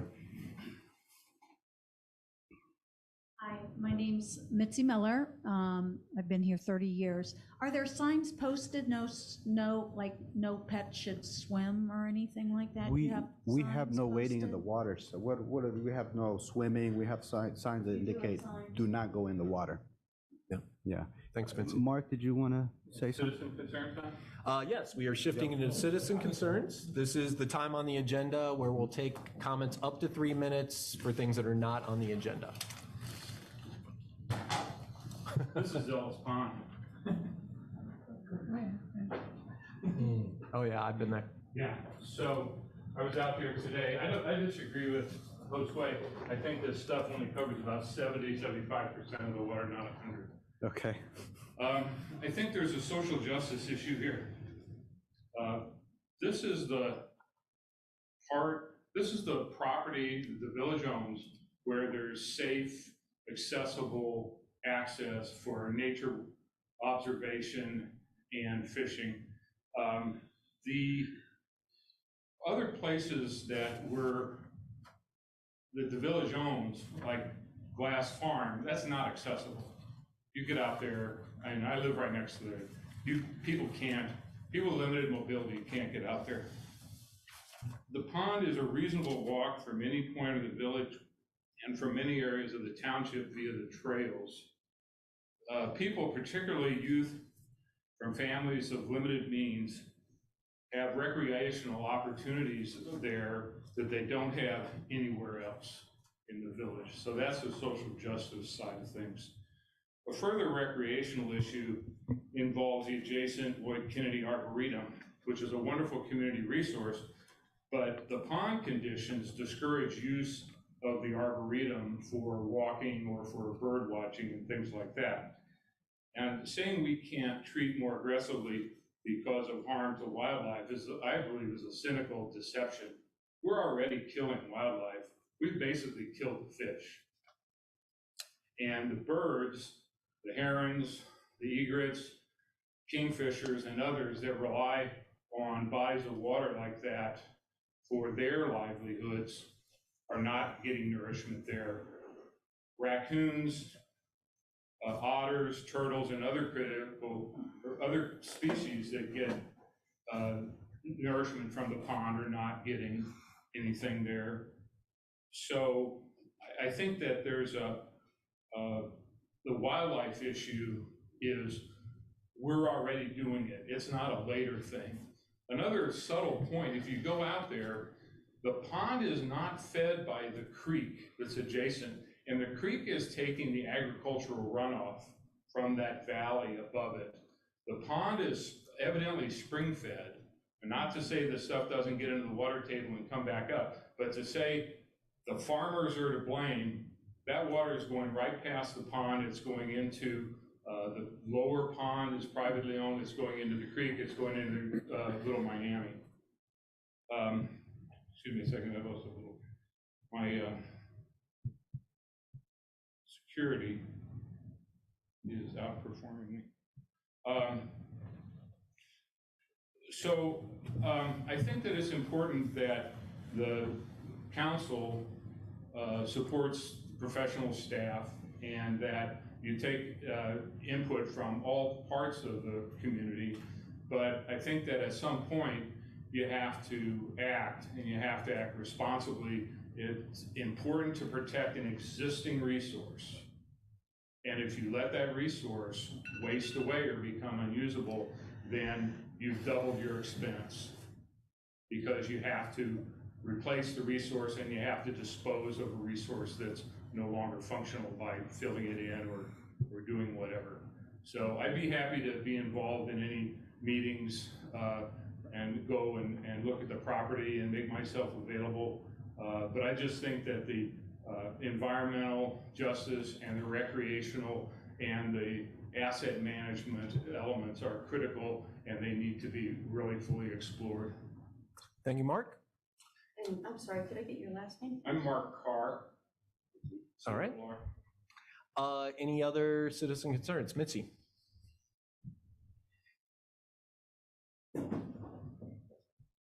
Hi, Mitzi Miller. I just want to address sidewalks. Sidewalk accessibility has become more urgent given the climate situation and changes. Walking, rolling, and bicycles are all more environmentally sustainable forms of transportation. With gas prices now up over $5, more people are riding their bikes and walking. It's time we all act responsible and make our community a safer environment for pedestrian travel.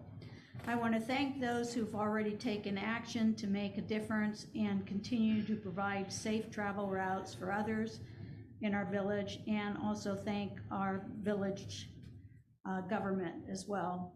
Residents and members of the Active Transportation Committee have written articles in the paper, as well as residents, to educate villagers of the importance of sidewalk safety and mobility issues.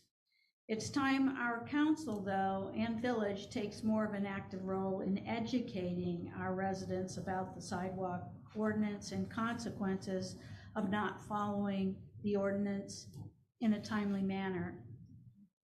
Our educational campaign at this point needs your involvement, and I'm asking that an article be put in the paper and share the actual ordinance and procedures with the public. Thank you. Thanks, Mitzi. Any other citizen concerns? Okay, so actually, we are 6 minutes ahead if we factor in that we move the manager's report. Sorry you guys had to wait a few minutes, but next up we've got special reports. And it's great to have our American Municipal Power partners here. And let's go ahead and present. Okay, yeah, I'm Mike McGlure. I'm the Vice President of Power Supply Planning at AMP. And I have with me Sam Wolf, who's part of our Member Relations and Education Department there. And appreciate you guys inviting me to take an interest in your power supply. So part of the presentation, just update you on where your power's coming from and then see how that Erie County landfill ordinance that you passed fits in with your power supply here. You got slides going on here, Jose? I'm trying to do the full screen. I don't. All right. But I have it up. I have it up. Okay, you guys have them on your laptop there? Okay. We do, yeah. All right. While you're getting it up, nothing big there. So the first slide too just shows we talked about percentage of your load and where it's going to come from. The village uses about 37 million kilowatt hours, or it'd be 37,000 megawatt hours per year, and you can see the variation by season there. Especially the summer is probably where we get the most variation. You can see that black triangle in August. We had one of the top 10 hottest August last year, so that's why we had a little blip there versus in 2020 we actually had a hot July there. So other than that, it's usually pretty consistent. So when we're doing our planning and our percentages, we base that on the approximate 37 million kilowatt hours. So that's your energy usage. That's, most of us are used to, when we get our electric bill, we use about 1,000 kilowatt hours or 750 kilowatt hours or so. And the next one is your maximum demand. And so that's just the maximum KW that the village is using in any 1 hour. And that's been averaging right around 8 megawatts or 8,000 KW. So pretty much always in the village, it's during the summer, the hottest day in the summer. So last year you can see it was August 12th at 4 o'clock, 8.02 megawatts. So next slide then, basically when you get your power bill from AMP, where there's three pretty much main charges. The energy, I'm going to go over, is where all your power's coming from. That makes up probably about 70% of your power bill. And then the second part is the transmission and distribution. So we have to pay Dayton Power and Light to use their system, their transmission system. Then we also pay what they call a distribution charge, because their transmission system covers the 69 kV, and the village takes delivery at 12 kV, which is 12,000 volts. And so we have to pay them an extra charge to drop that down for us there. And then finally, the installed capacity charge is paying our share of the grid operator, which is PJM. They pay generators to be on call during emergencies and make sure the lights stay on. And so we pay our share of that payments that go to those generators. So I'm going to talk about the energy, and then Sam will talk about transmission and the installed capacity there. So on your power supply sources, on your pie chart, you can see you have a nice varied supply there. I got a slide for each of those, but the bottom, you'll see from green up to NIPA, those are all hydro projects. So about 40% of our power comes from hydro. And then we have the Brown County landfill up in that top left corner. So that's landfill down in southern Ohio, Brown County. And then the Blue Creek Wind actually expires at the end of this month here. So that's one of the reasons that we're looking for some new supplies here. We had a contract with them that expired. And then you have your own solar. And then that 23% on the market. Last time I was here, I think it was 2009, we said that the market was the cheapest power supply in the portfolio. Now, since the last year or so, it's become almost the most expensive part of your power supply. So it's nice that we could find some new supplies like the Erie County landfill to take some of that share there. So next slide, just kind of quickly go over the three. So these are the three hydro projects that, AMP we have 134 members. Yellow Springs maybe slightly below average on the size, but we have about 20 large members like the city of Hamilton down there, and then we have a lot of small members. So, the advantage of being a part of a group with large members is we can do these large projects like these hydro projects where, you couldn't just do it on your own there. So the AMP Hydro project is 3 dams on the Ohio River, and we put the hydro plants next to, so that makes up 208 megawatts.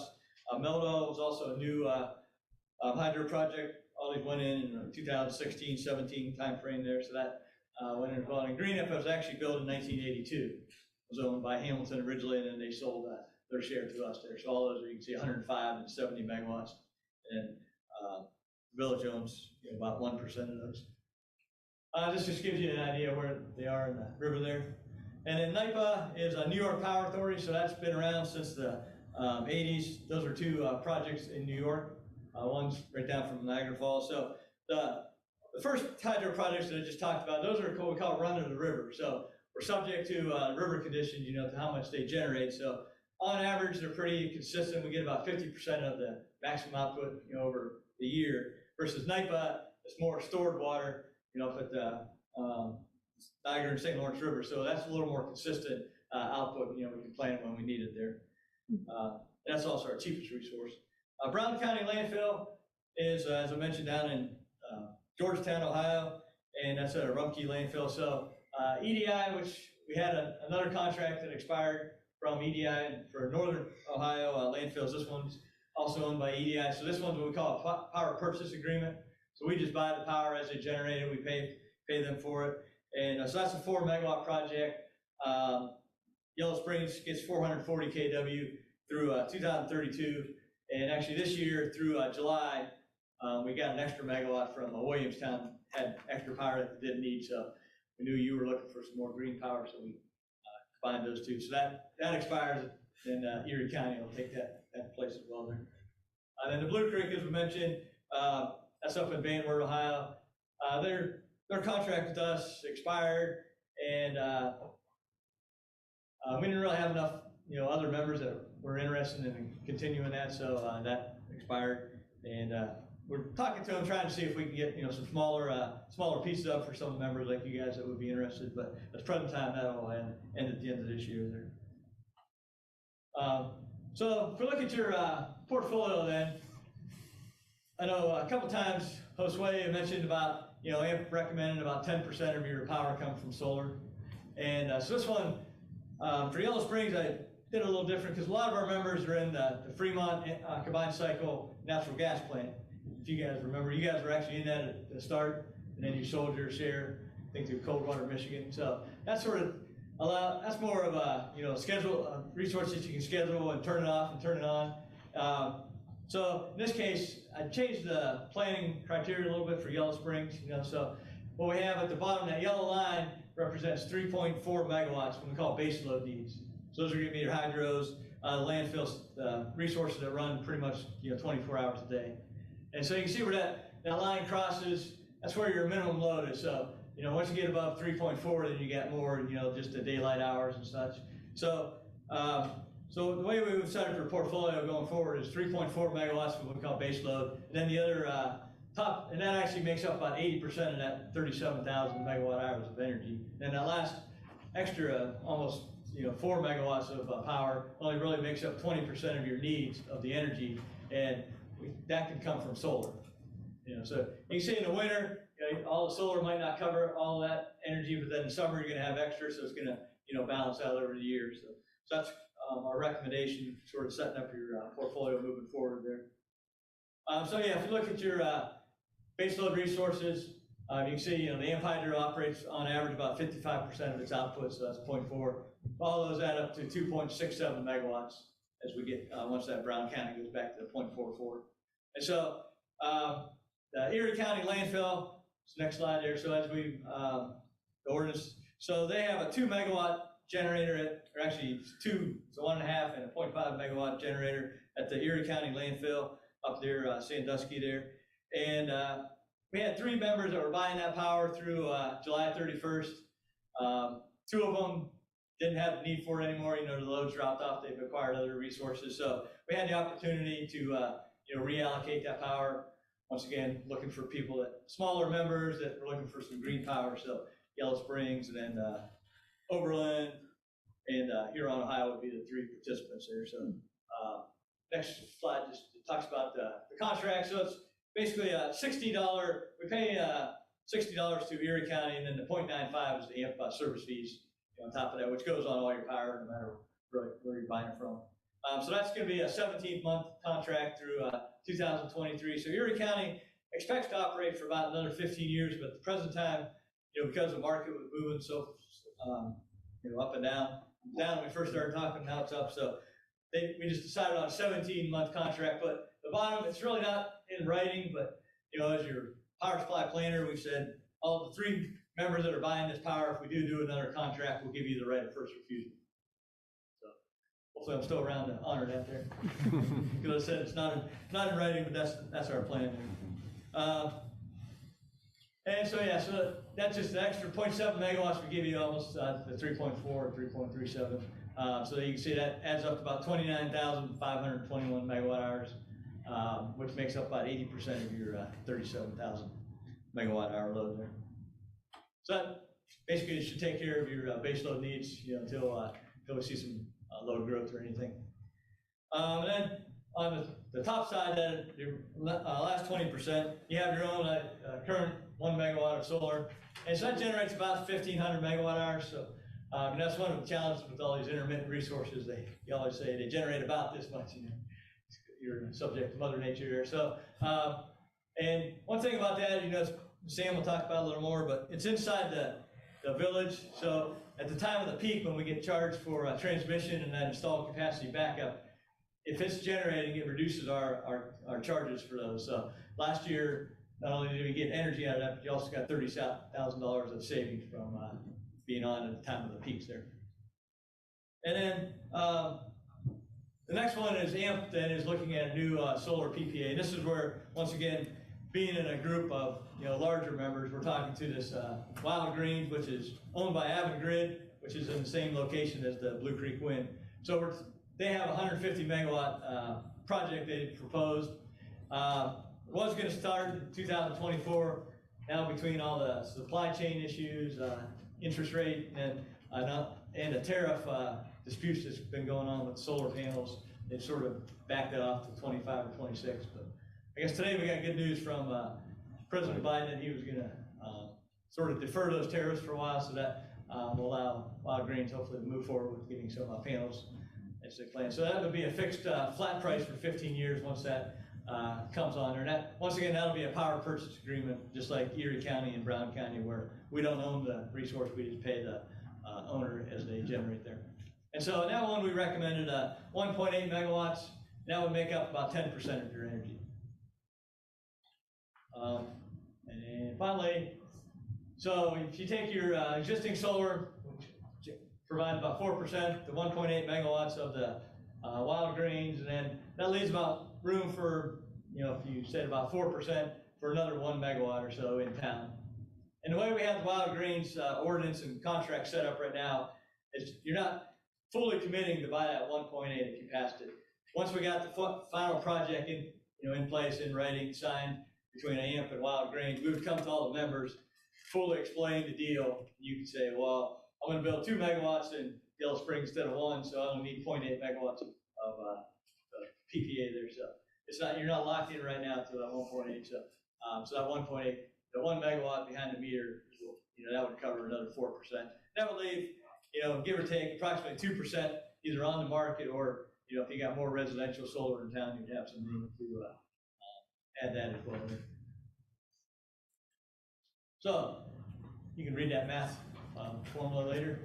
The last slide, one more slide there. Oh, one more slide. Just kind of shows your portfolio going forward. So what we have is I guess the top, start from the top. The yellow is the PPA to Wallgren, so that will start in 2026. And then the next one down, the aqua would be that 1 megawatt behind the meter, the new behind the meter solar. I got that coming in 2023. And then the next green box would be the Erie County, and that shows it, assuming that it's going to continue for another 10 years or so. So you can see the next couple of years, you're still going to be a little bit on the market. So we're still out there trying to find some smaller options, we can fill in some of that market power with some green resources there. And When are we locked in on Wallgren's? I mean, what, approximately? well, it's supposed to start in 2025, but so the way the ordinance works is you would approve Josue signing a contract with AMP and then giving him authority to make the final decision on how much to participate in. So once we had the final price and terms with Wallgren, we would come back and we'd say, here's our contract that we're proposing you would buy out of it. And that time you would lock into a number. So we've got to. Sign off, I'm sure, with Right. everybody. But I guess I'm trying to think about, because, as you know, we're thinking about, some other solar projects Yeah. you've kind of alluded to.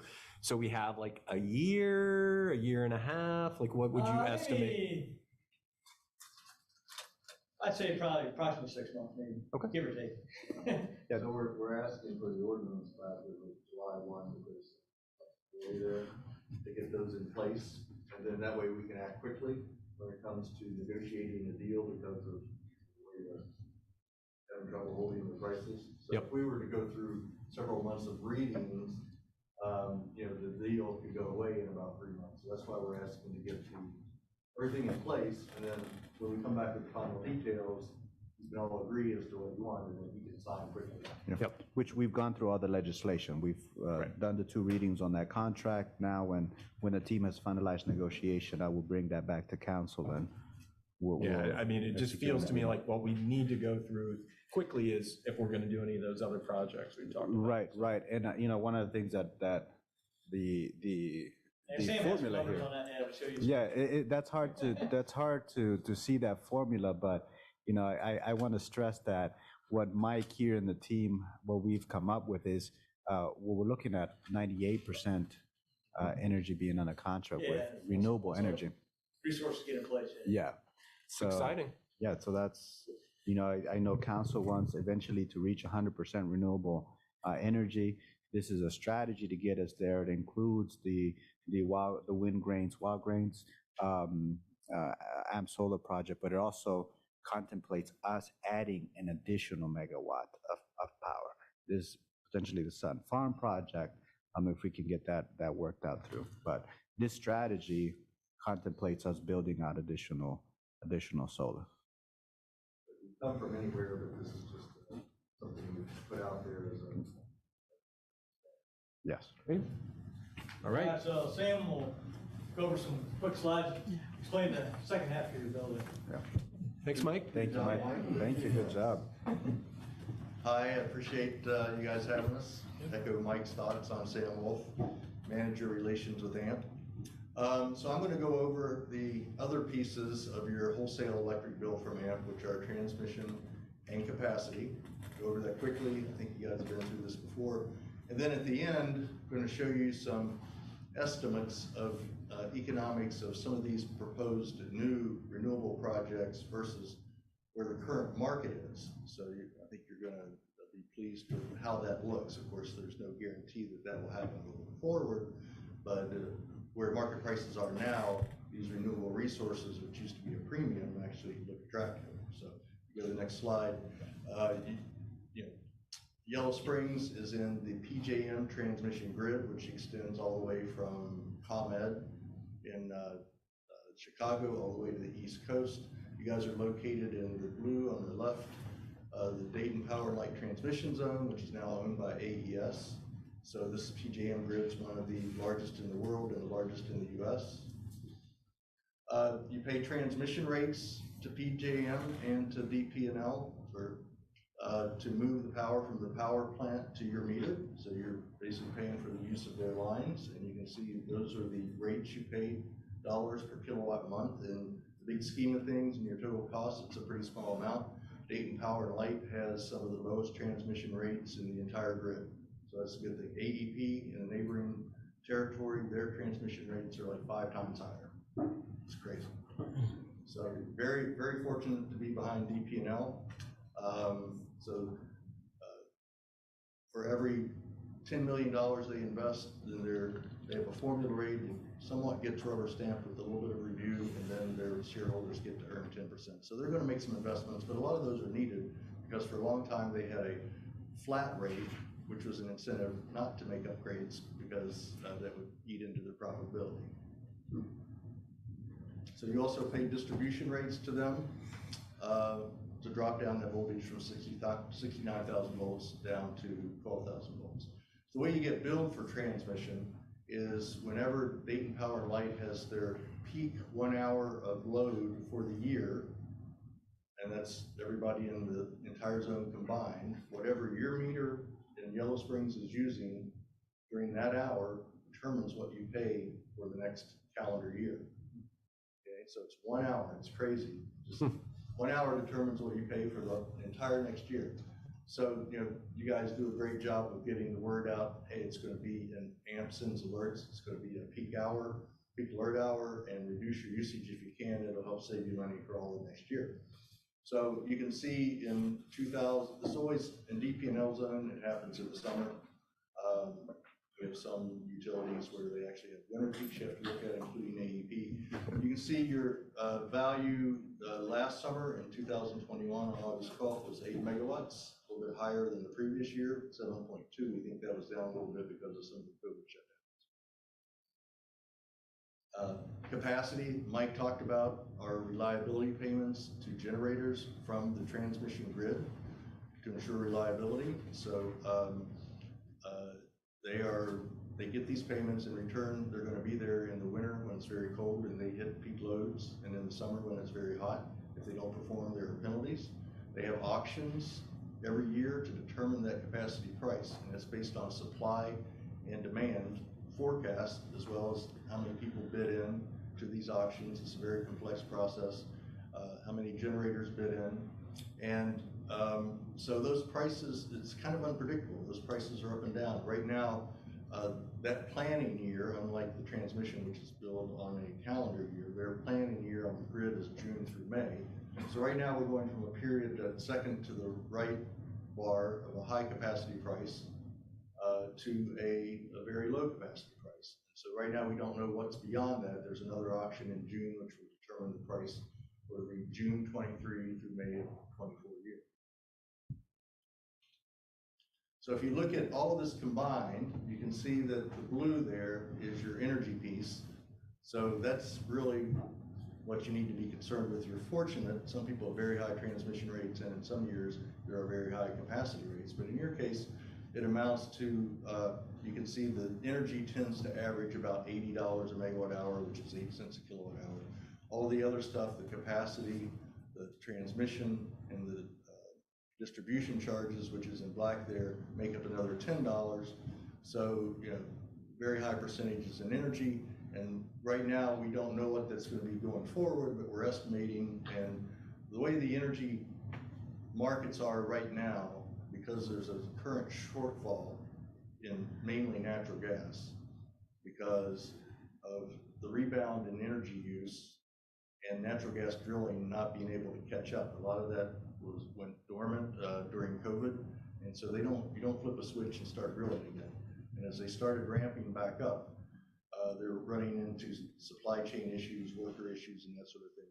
Now, they are producing at a peak level, but the demand is higher, and they've also commissioned a couple of liquefied natural gas terminals in the Gulf in the last year, which can export gas overseas. So now we're seeing more demand, more exports, and the gas drilling hasn't been able to keep up. So we're a little bit behind the curve in natural gas, 15% below where we usually are at this time of year.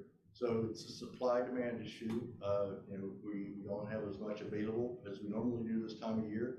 So when you have, you know, less supply and more demand, the price goes up. So that's what we're seeing. We go to the next slide. I will follow up here with some economics now that these market prices are high, and it's a little bit staggering where the market prices are. Just like, you know, when you go to a restaurant, it's kind of staggering, or pretty much when you go to the gas pump. But you can see we had a period there from 2012 to 2019 of low energy prices. That was mainly because of the shale gas revolution. There was an abundance of natural gas. A lot of the electricity is generated with natural gas. There was oversupply. When the prices were low, we were at 20-year lows. And then a year ago, the prices started to inch up as they started exporting more natural gas, as the demand came back. And we just have seen it continue to go up as we get further and further behind the curve. So that's, we've seen a doubling, in some cases a tripling of energy costs. So the red line is natural gas, the electric tracks it pretty closely. So actually prices are a little bit higher than when this graph was generated. So that's where we are. So we'll take a look at how your renewable projects that Mike has recommended and Josue and Johnny have provided input on. We'll take a look at then how those economics work. So that's a little bit of a small print, but if you look at the Erie County landfill, which goes from August 22 through December 23, that fixed rate is $60, so we know that. But then we have to estimate what the value of other attributes to that project are, such as how much capacity payments there will be, and then how much they'll get for the sale of renewable energy certificates because it's a renewable resource. So right now we're using our current estimates of what the market values of those are. And that those credits reduce that $60 to an estimated $48 a megawatt hour or 4.8 cents. So total for the term there would be $416,000. If you were to go out and buy that on the market right now, the price from August through December of this year for around-the-clock power is $93 a megawatt hour, 9.3 cents. If you look at calendar year 2023, that around-the-clock price is $69. Over the past few years, the round-the-clock price has been $25, $30. So this is the prices we're seeing in the short term. So we're basing this on futures prices, which is what the traders are buying it for. It's no guarantee that's what the price will be when you get out there, but that's what you could lock into now. But we're not going to lock into those type of high prices, but it's kind of a reflection of what the hourly spot market price might be if you're buying on that market to replace whatever your shortfall is and what you need. So if you look at the market cost for that Erie County landfill, that would be $660,000. So that's a difference of $250,000 over that 17 months. So there's most of these numbers are wrong except for that contract price. They will change, but this is our best estimate of what they'll be. So that looks, at the moment, compared to market power, that looks really good. We go to the next slide. If we look at the solar projects, there's 1 megawatt new behind the meter solar. That's what you might invest in, put behind the meter. There's all sorts of offers out there. Our view is kind of a power purchase agreement from a developer. It might be for energy for $50 a megawatt hour. We estimate if that solar is on during the capacity and the transmission peaks at 64% of the output, which is based on all the solar that we manage, and that's an average. So there's no guarantee that that's going to happen. The solar could be down, there could be a cloud overhead. But if all that happens, those capacity, you would reduce your load during those capacity peaks and transmission peaks, reduce the cost you pay by $18 a megawatt hour for capacity, $10 for transmission, and because your distribution charge is based on that transmission 1 peak hour, that would be reduced by $7. So, and then if you sold the RECs at the current market price, it would be $10. So it sounds almost too good to be true that the net price there would be $5, but it probably won't be that. But you know, if these averages play out, it could be that. So that looks really great, but there is, you know, it depends on what you can negotiate. If you were to do that yourself versus a developer who would fund the project, then you might have to fund that project yourself. But if you look at that net cost, that's obviously very low. That would be $78,000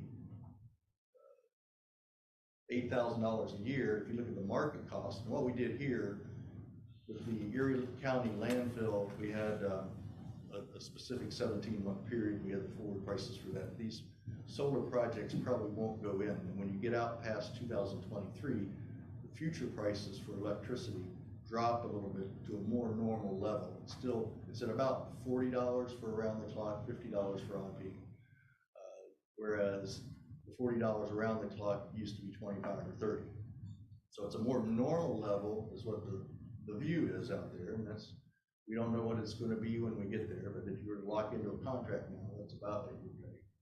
So you know, if you price that out on an annual basis, it would be about $72,000 a year based based on on-peak power prices, and so the difference there, or it would be $80,000 a year, so the difference would be $72,000 for that 1 megawatt. So that's pretty good. It's like $45 a megawatt hour. It might be something less than that in the end, but it's something that would change every year. And then with the AMP solar project, it's a little bit different in that it's a larger scale utility, so you're going to probably get a better price, $45 a megawatt hour. You just agree to buy that. It's able to bid into the capacity markets and get payments, which will pass back to you. We estimate at current capacity market prices, that would be about $6 a megawatt hour. We're using the same $10 for renewable energy credits that you would get through this project.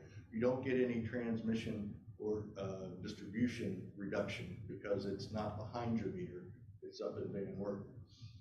But that net costs you $29 a megawatt hour.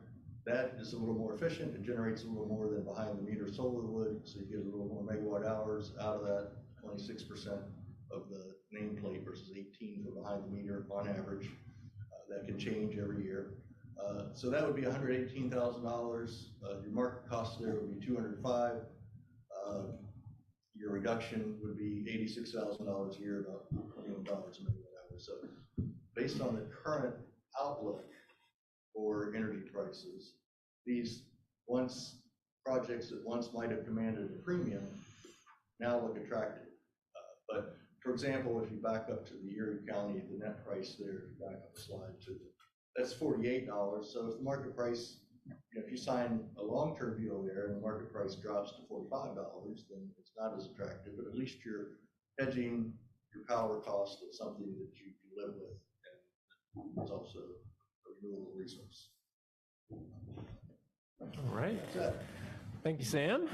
Sure. Questions? Well, if I may, great presentation. Thank you, Sam and Mike. And one of the things that I want to highlight that this is on our current load. I think there's a less than 0.5% load growth, which is based on what we have now, but we expect our load to grow significantly.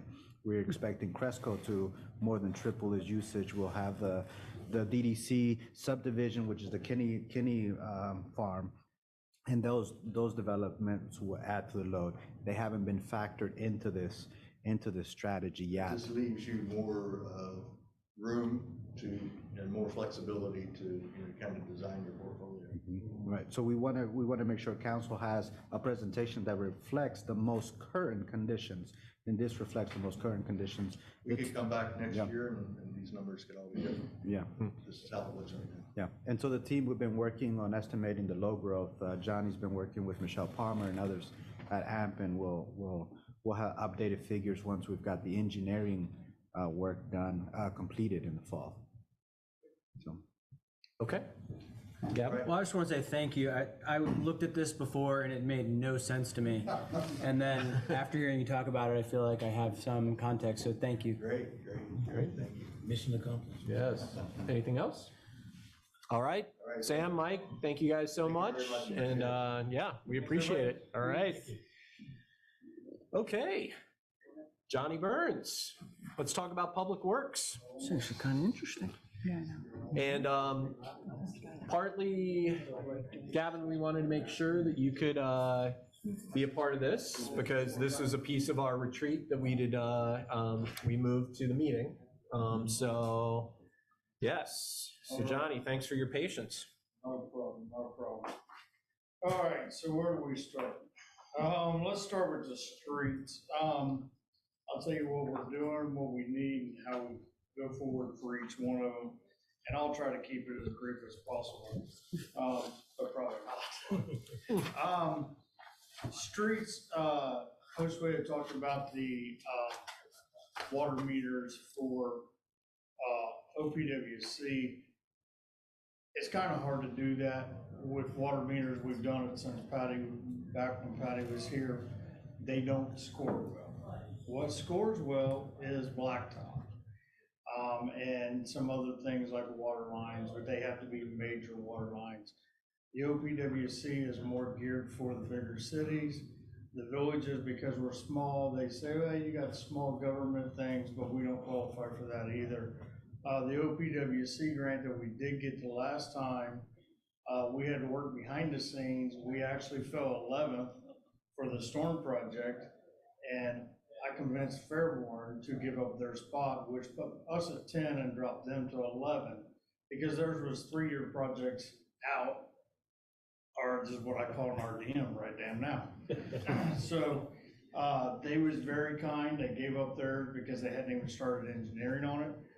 They gave up their spot, so we didn't do one last year, but we're gonna come back this year. Probably gonna go for blacktop for repairing the roads that we do the infrastructure grant on for the one that we got from the state of Ohio for the 2-inch water lines. We have a lot of things going on in there for the streets, sidewalks, and curbs. We did remove the sidewalks at Mercer Court. We're waiting on landscaping to come back and dress that up. But we've also got pricing out for some sidewalks to be repaired over Miami, Lisa, and then we scattered some out on the other side of town. The problem is what we budgeted for, and this goes across the board, no matter what I'm gonna talk about today for infrastructure, what we budgeted for is 3 times higher today. What we budgeted for to be able to get done this year, we may not get it for 2 years. A transformer, if I ordered today for Cresco's transformers, it's 72 months out. And the cost went, just in 3 months, the cost went up $15,000 per transformer. So, and fuel, they can't keep me a fuel price. So just to get from South Dakota to here with one semi with 2 transformers is $2,500. That's only guaranteed today. Tomorrow's gonna be a different price. So the projects that we're planning, we had to be very strategic because what we planned large, now it's gonna be small. Same thing with the water line, I know, bouncing around. That $1.2 million estimate is not good anymore. We got the funds, but we're gonna have to cut the project down because 1.2 is only gonna do about half of that, what we engineered for 2 years ago. So we're taking some of the sidewalk funds because the bike trail did get cut from Wright Street to East Enid, got cut out of the budget, but we put it back in. We took some of the sidewalk money so we could finish that trail to East Enid this year and get it done. So we've made some changes in the budget there. We've deferred on alley maintenance for a couple years now. Now we're getting to be back. Homeowners didn't get the hint, they didn't keep up with it, so now we gotta go back through, we gotta redo some of them, we got some potholes that are showing up, so we're trying not to blacktop a lot of them, we're trying to keep them gravel, but we're also trying to encourage the homeowners to go behind there and mow their section of the alley, even though it's public right of way, trim back to the trees, and we don't wanna have to take the motor down through there, but when people are trying to walk, and people use the alleys all the time. I don't know why we ever gave up any alleys in this village, but as far as I'm concerned, we probably never will because that's part of our infrastructure. That's part of people making a cut through the alleys to go somewhere, to go to somebody else's house.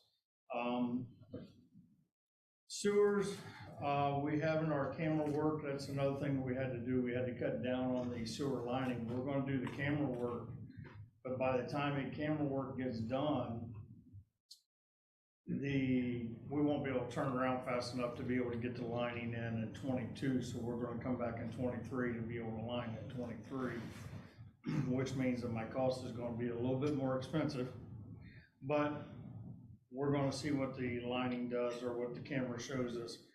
I can fast forward and say that we need a $225,000 camera and you get a truck with it. But the problem is, if we do that, we gotta have staff dedicated to that to be able to use it. Just to buy it, to set it there for when we need it, it's not practical. So we hire that part out and they score it, they clean it, and then we have root control done, and then they come back and line it. Camera would be nice, but it's for the village, it's not practical. Inspections of the force main. This will be the pipe that runs from the lift station and dumps out on Corey after it gets past the crown of the road, and then it turns back into gravity. A local contractor that's got very good knowledge of that repaired it many years prior to me being here. He said, you better figure out how to inspect it, because at the 90, and he can't tell me where the 90 is. He goes, you're gonna have a problem coming up. He goes, I'm not telling you it's gonna blow up, but it could blow up. So we need to figure out, we need to get a plan together. And Tanner, myself, and Brad are working on that. But that's a big ask from the lift station almost all the way down in front of the foundry. That's how far it's got to travel. So that's got to be rerouted just to be able to inspect it, because we want to make sure either we need to fix it RDN, or do we have time that we can plan to do something else. And so, and Josue and I have had many conversations about this. It's just when we pump in 70% of our sewage through the lift station, I mean, it had to be done in the morning, and wee hour of the morning, but you can't get it all done in one day either. And what you get done, then it's gonna fill back up the next day, and then you're gonna have to clean it all back out.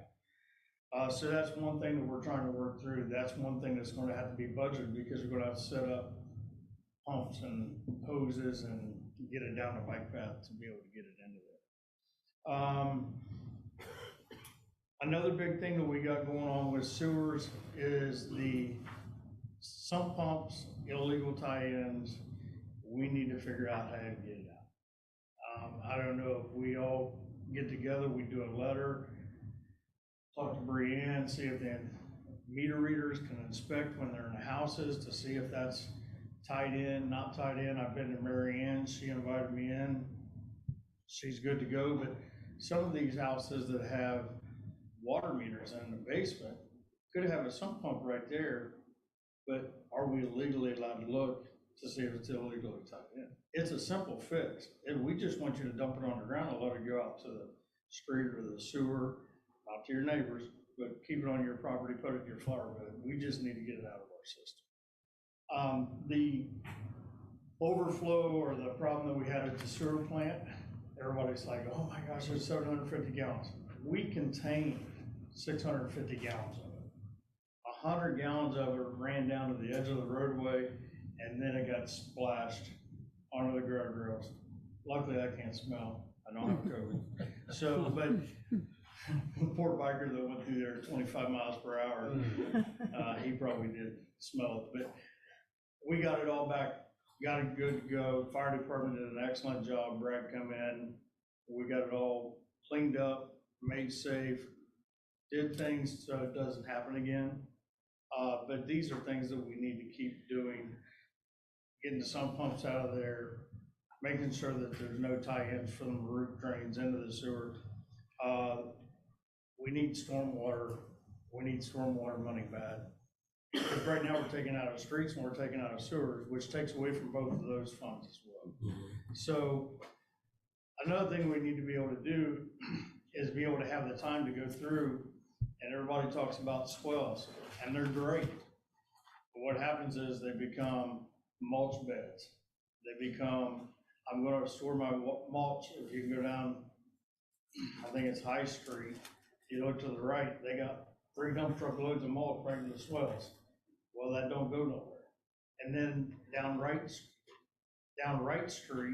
it's not been cleaned up for 15 years. So it's all overgrown. So we need to be able to go through there and clean all those out, which takes time, which takes money, which takes staff time. I'll fast forward to the water because that's going to be an impacting one. EPA is changing things daily. What they're not doing is changing any funding sources. They're not giving us any money. They're not giving us any help. They're giving us more rules, more regulations. 2024, the village is now responsible for telling the EPA if you have lead going to your house. That means that we have to open every meter pit. We have to inspect every meter pit. We have to determine on what you have, whether it's copper, galvanized, lead. That's now our responsibility. Cleveland has been doing this. I went to a conference 3 years ago. They're replacing 2,000 lead services a year to the house at Cleveland's cost, not the homeowners. Brad and I did a lead map in 2018. It was the first year that they come up with it. We actually colored it in by pencil where we thought the lead was, and we had to look at the GIS. Now, that's not good anymore. They want to know data from the meter pit to the house. So 2024 is right around the corner. I can't believe it's June of 22 already, but 2024 is right there. Means we're gonna have to have staff, we're gonna have to have processes to get it done. We're gonna have to get into people's houses because some of them you may not be able to see in there. Galvanized equals lead now. So if it's a galvanized pipe, it's gotta be identified as lead. We also have to have it, don't have to, but we're gonna be doing it at the same time. We're gonna be GIS in it, so it's in our system so that we can do a shortcut, hit GIS, see if it's got lead, pull it up, that way the EPA knows where it's at. Water towers, I've been saying now for about 2 years, they're coming.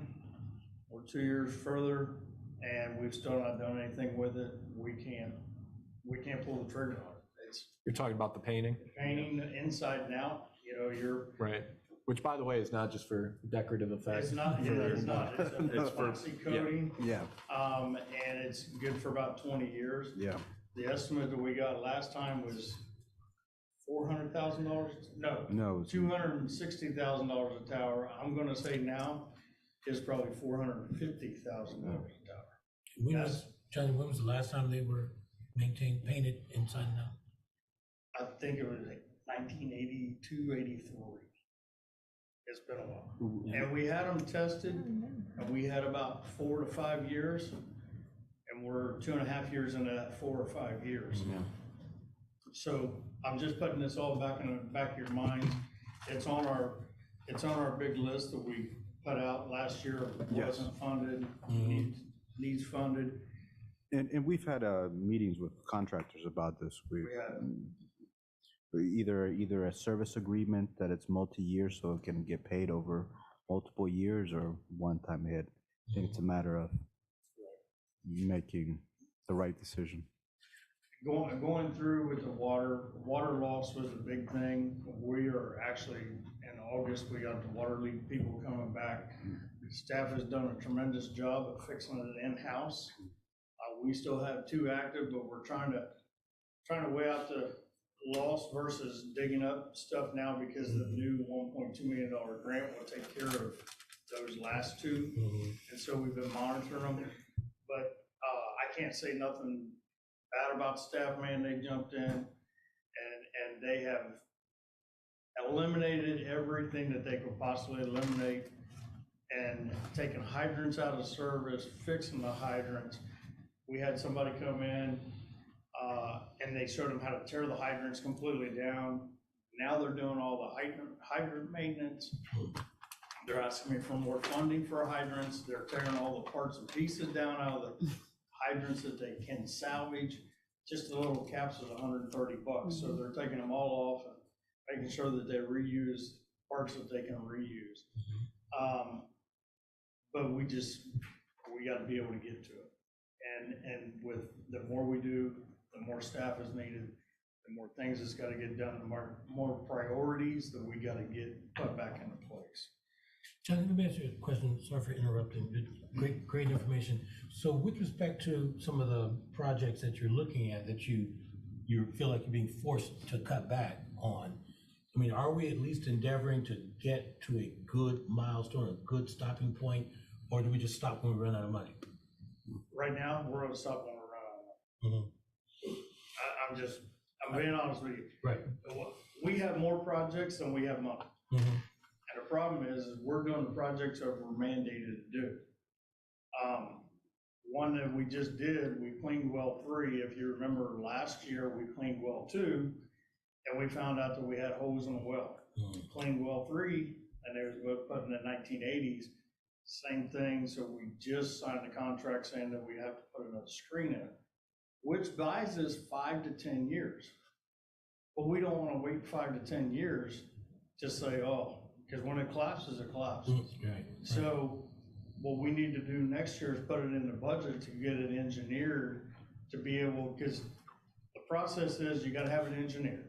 The engineer's got to send it to the EPA. the EPA's gotta bless it. Then you can put it out for bid, then the contractors can come in and drill it. That could be 2 years, that could be 3 years, depending on the one at well 6 that we had to re-drill for the new plant. It took almost a year to get approved by the EPA, and it's literally 6 feet away from the other. So I say that we need to start planning that becoming RDN today, or actually come Friday, but we got a temporary fix in there again with the screen. But I don't want to come back here in 5 years and say, you know what, I dropped the ball, or we dropped the ball, or somebody dropped the ball, and now we've got a well collapse, and now we're down to 3 wells. So we need to keep thinking, we need to keep, capital budget has got to keep growing faster than what we're taking. And John, if I may add to the question, Kevin, it's been a strategy for the last, since I've been here, where we're looking at the capital reserves that we have, or the additional cash reserves, and doing strategic investments, and we try to find the middle ground of using our reserves, right? That's, if we depleted them all in 1 year, we'll get more work done, but we'll also run out of money much faster. One of the challenges we're seeing now is that estimating cost is significantly higher. This sleeve that Johnny talked about signing up today, it cost us twice as much. It was $10,700 last year. It's $20,050 this year. Yeah, and we signed that today. Identical job. Yeah, so that's, now we have $10,000 less of cash reserves to do something with. Well, actually, I took it out, I had to take it off of the engineering for the water towers to be able to pay for the RDN that happened today. No. So I had to scratch and put that back to next year to do the engineering for the water towers. So we're having to play that game. So when you, for example, and this is interesting to me, so I hope it's not boring for too many people, but it's important. You know, we glossed over, and I wasn't even planning to say this, but you know, a storm water fee, as I think that needs to get some serious conversation. And my concern about pulling back on jobs, that can be the plan, for example, with the lining of sewers. When you go in and run the camera, the plan is, find out now, plan on lining next year. What do we do if, oh no, we need to do this now? It becomes an RDN, we have to do it. And then we had to do that last year because we have more critical fives and critical 5 is they won't guarantee it to last any time. You got to do it right. Right. Okay.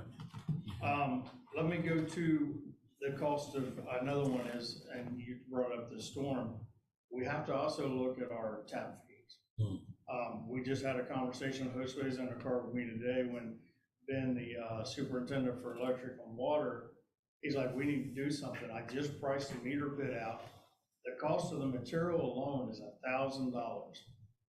We charge $675, and that's with us doing the tap. So one angle valve has jumped 3 times, and you got to have 4 of them for the job, plus the meter bar, plus the shut off in the bottom. So we need to revisit these sooner than later. And because we're losing everybody that taps into our system right now, we're losing money. Every time that a meter pit gets rebuilt, we're losing money. So when we talk about storm, when we talk about other processes to be able to regain or to recoup our revenue, they need to happen sooner than later. We cannot, we're bleeding money. So let me jump to the last one, and then I won't keep you guys much more. It's the electric. And I don't know how many of you guys read Josue's report or the manager's report. 2014 is when I come here. 2015, myself, Ben, and Jeff was in the electric department. We inspected the poles. If you remember, we had 220 that were bad.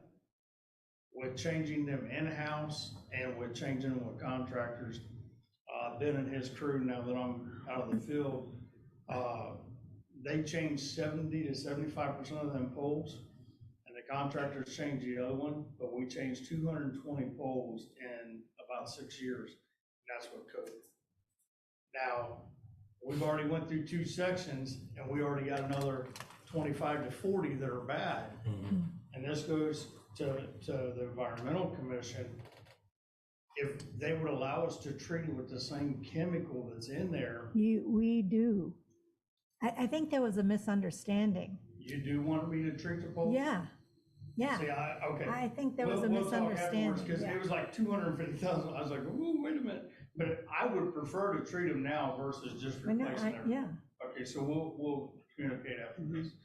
But let me get back to the electrical engineering study. Man, Encompass, I'm telling you, they're doing a phenomenal job. AMP helped us get them. Ben and I sat down with them. They are on it. They're walking the circuits. They're doing their jobs. He's coming back down tomorrow. They're helping us do the engineering cost estimate for Cresco. But they're also identifying 3 things. RDNs, a 5-year plan, a 10-year plan. Plus they're doing an arc flash study to be able to keep the guys safe. But I think we're gonna have more RDNs than we're gonna have 5 and 10-year plans. I love that we got business coming in. I love that we got housing coming in. But we also gotta make sure that we can provide them with the proper power, with the proper utilities to the facilities. That's the reason why it's been very good to this point. Ben and myself and Michelle Palmer, we've been able to say, okay, this is gonna work. We thought we'd oversize Cresco when we put it in the last time. Boy, did we misjudge that. Me and Ben about fell on the floor when they were like, oh yeah, we're tripling our load. And we're like, oh, we didn't plan on that one. But we was only assuming they was gonna get 1 license, not 3. So we need to be able to keep up, and we have been making a great stride in electric water. We're making great strides. I was very irritable at the retreat, and then Erica, she found the report that I did in 2018, and as I'm clicking through it, I'm like, it's done, it's done, it's done, it's done. So I want to go back when I get some time and put down what we've done, what I showed you guys in 2018.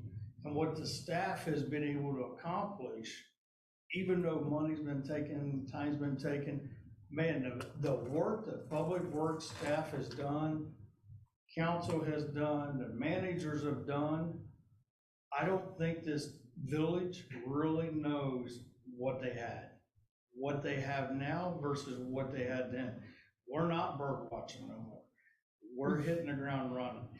We're not hitting golf balls behind the Quonset hut, guys and gals. This was happening in 2014, and this staff here, top notch. I'll take them over any staff you ever want to lay out there. I've got the best crew that there possibly could be. But we also have to keep on with the training of the staff. We have to keep up with the education of the staff. So, with that being said, we decided with Ben and myself, went to a conference, and the RP3 program from American Municipal Power come up, or from the APPA. Well, we can't even start the application because we don't qualify. We don't have an education plan. We don't have, how are we making it better for the employees? What are we doing to have employee retention? What are we doing for the employee for benefits? What are we doing for the employee on, as they get the education, what scale are we going to do with the alignment? That all has to be part of the program. So Ben, and I'll have to give him all the credit, he's done a phenomenal job. He's went out there and he's done all of this. So we're ready to pull the trigger on the Northwestern Line School. And at the end of the schooling, they take a state certified test, just like we do for water, sewer, and all that. And they're state certified linemen. And so what goes with that is also the pay. It'll be a different scale. We can talk about that later because it's part of the deal. They have to go through the whole apprenticeship. Doesn't matter If you're at level 1, you're at level 1, and it takes 8,000 hours to get to a journeyman lineman. But there's also a skill that goes with that. If we lost the lineman that we have today at the scale that we have, we're going back to contractors, and we're going to go back to sitting in the tool cage. So I am passionate about this, that this needs to move forward. We need to make sure that we retain the staff that we have. We have a homegrown boy that grew up, Austin Pence. Man, that kid's a heck of a lineman. Ben, I've worked with Ben for 25 years. He can plan jobs, he can work the poles out. Dustin Harris started as a part-time meter reader on a temporary basis because I didn't know we was gonna be able to keep him. Jeff Horn come from GM, it was shut down. He transferred over to be a lineman. These are people we don't need to lose. Tanner Bussing, Dale, Mike Neal, Brad Alt. Brad, he started as summer help 15 years ago. The man is recognized by the Water Association as being a great operator, a great superintendent. He was come here as summer help. Kevin Martin. Kevin Martin. It's an inside joke. Call him Kevin Bacon. He started mowing grass as summer help. Sean, Thaddeus, they come, they hadn't got it. Sean had taken some classes. He was looking for a job. He worked for Honda. He took the job, man, he is phenomenal. Thaddeus went to Central State, and he turned down his interview. I don't know if you guys know that. He turned down his interview because they had COVID, where he's like, what do you mean you can't do your, well, I've got COVID. I said, we can do it by Zoom. We interviewed him, and by that afternoon, we got off the phone. When Brad and I got a Zoom interview, I told him, I says, well, you have to get this guy and look at him. So we called him right back. And man, it was a done deal, wasn't it? It was like, this is the cat that fits the job. We can't lose public works that we have. We have to keep going. Samantha at the pool, phenomenal. The village would be at a loss if Samantha was to walk to her house and never come back. The kids in this community need Samantha. The kids that she's mentoring right now downstairs is our next leaders. They're the next council people. They're the next police officers. They're the next water treatment place. They're the next linemen. Austin Pence, youth center kid, he's now one of your linemen that comes out at 2 o'clock in the morning, downpouring rain, by your electric back up. And we also need to start thanking and appreciating public works staff. When you see them on the streets, in the paper, on social media, stick up for your people as public works. That goes a long way to public works. If you, as council members, out there in the village, somebody says, oh, I'm tripping over sidewalks. Well, do you know that we've ground down in the last 3 years all the sidewalks, and we're working on replacing them? Goes a long way.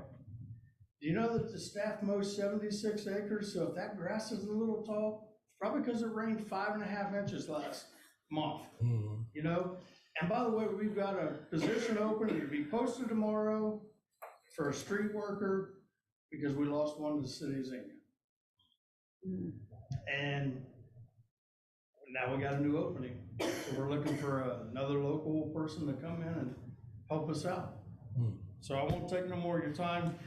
Appreciate you listening to me. Thank you, Johnny. Thanks, Johnny. That was a great report. Johnny, if I run again for village council, I want you to be my campaign manager. You forgot to mention, Johnny, you came out at 5 o'clock in the morning because water was pouring inside the walls of my house. One of a million of those stories for sure. So, well, we appreciate you, and we're actually going to talk about something later in the meeting for those that are still around. Okay, we have one more special report, and I do want to just, yes, well, Johnny, just following up.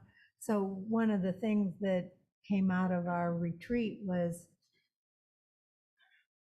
well, I don't want to say flipping things around exactly, but focusing on what staff is doing, which Johnny has just been doing.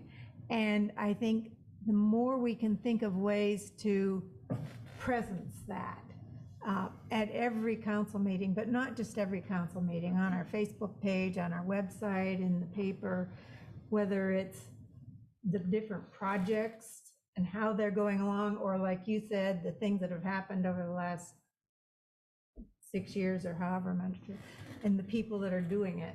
And it's helpful as a council person for me to see those pictures, the people, get a sense of what was done. Like I remembered the telephone poles. So knowing, oh, okay, the telephone poles got done.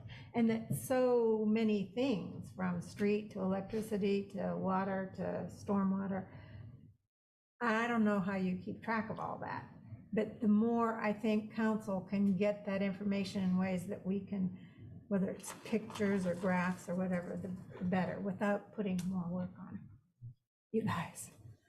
Yeah, I was impressed by a lot of what I just heard, and what I will say, Josue, and to anyone else who's listening, we need to start preparing the public for changes that we've been trying not to make. We've been trying not to spend this extra money.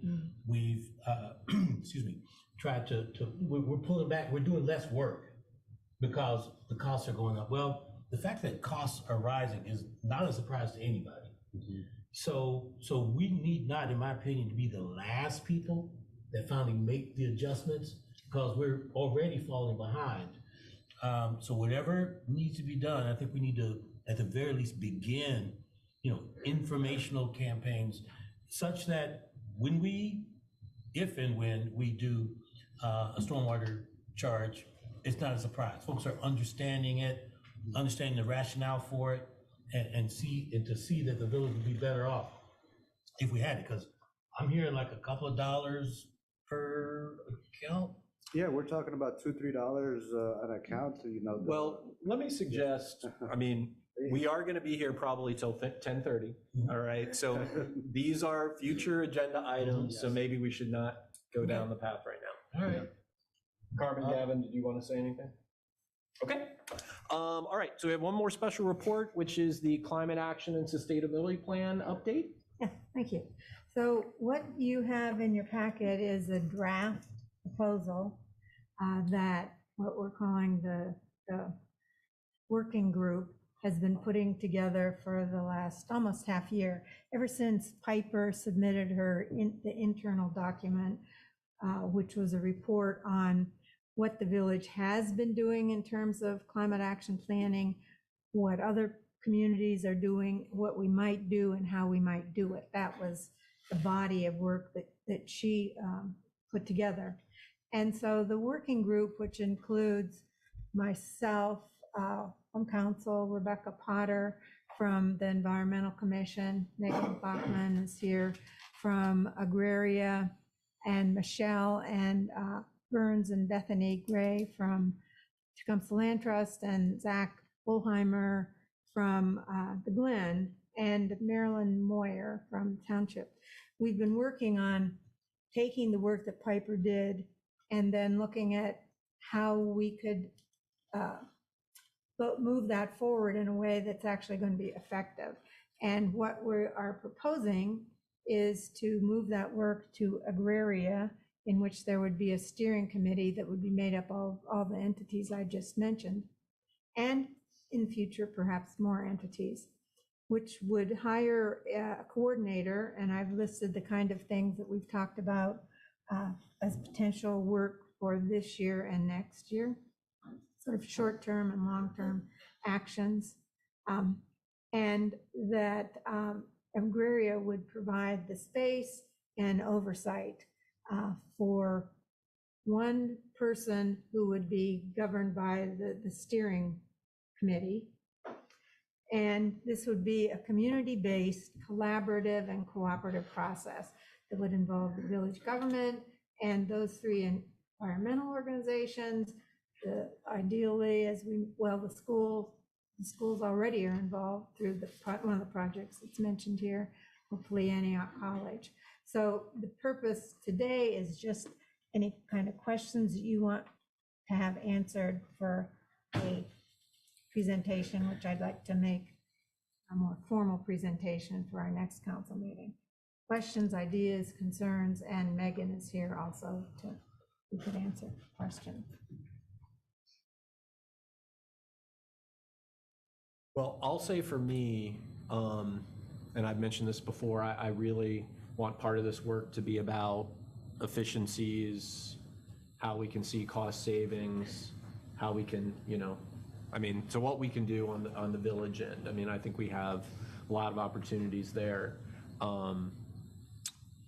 So that's one of the things I saw in the bullet points, and I want to make sure that that work is done. And I think that's a reason why the village needs to be invested in this work, beyond that it's one of our key values. So.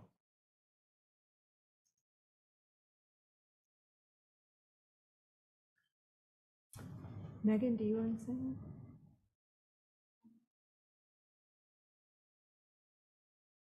that? Because it's late. Megan Bachman, Agraria in Dayton Street. We're pretty committed to making sure this isn't a plan that sits on the shelf. So these groups got together. The Earth Day event was a really successful collaboration of the local environmental groups. And so we're just really interested in seeing these projects move forward. So the priority would be, again, not to do that much more planning, but really strategically implement some of the things that have already, we've been talking about for years in some cases. So it would be really project focus. As Marianne said, the steering committee would really be the ones that would kind of create the priorities for this person, and the village, of course, would have a lot of involvement in that. And Agraria, this just fits with our mission. We've been doing this work since 1940 when Arthur Morgan was the lead. We think that Yellow Springs is a model community, and we have a lot of work that we can do, and we feel like relying on the great nonprofits that we have, especially these three pretty strong environmental organizations, is a good way to do it. So any questions? Or Thanks, Megan. Thank you. Well, I'll say I also appreciate the plan for moving forward and aggregating the key groups. I think that's going to make this work a lot more powerful and effective. So, Can I have a couple of examples of what this person would be tasked with? Yeah, I think that's what we listed. Some of them were here. All right.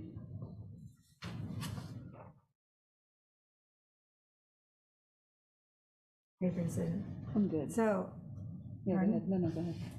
So some of the things that have been identified: work with Village Council staff and Power Clean Future Ohio to develop policy regarding the village energy portfolio, RECs, and greenhouse gas emission goals. Because currently we don't have a policy, and the village itself doesn't have goals, actually, or I should say written. Right. Organize educational campaigns for residents regarding lowering energy costs and greenhouse gas emissions. Implement voluntary community waste audits and education around community compost efforts in conjunction with the Climate Action Sustainability Waste Reduction Initiative.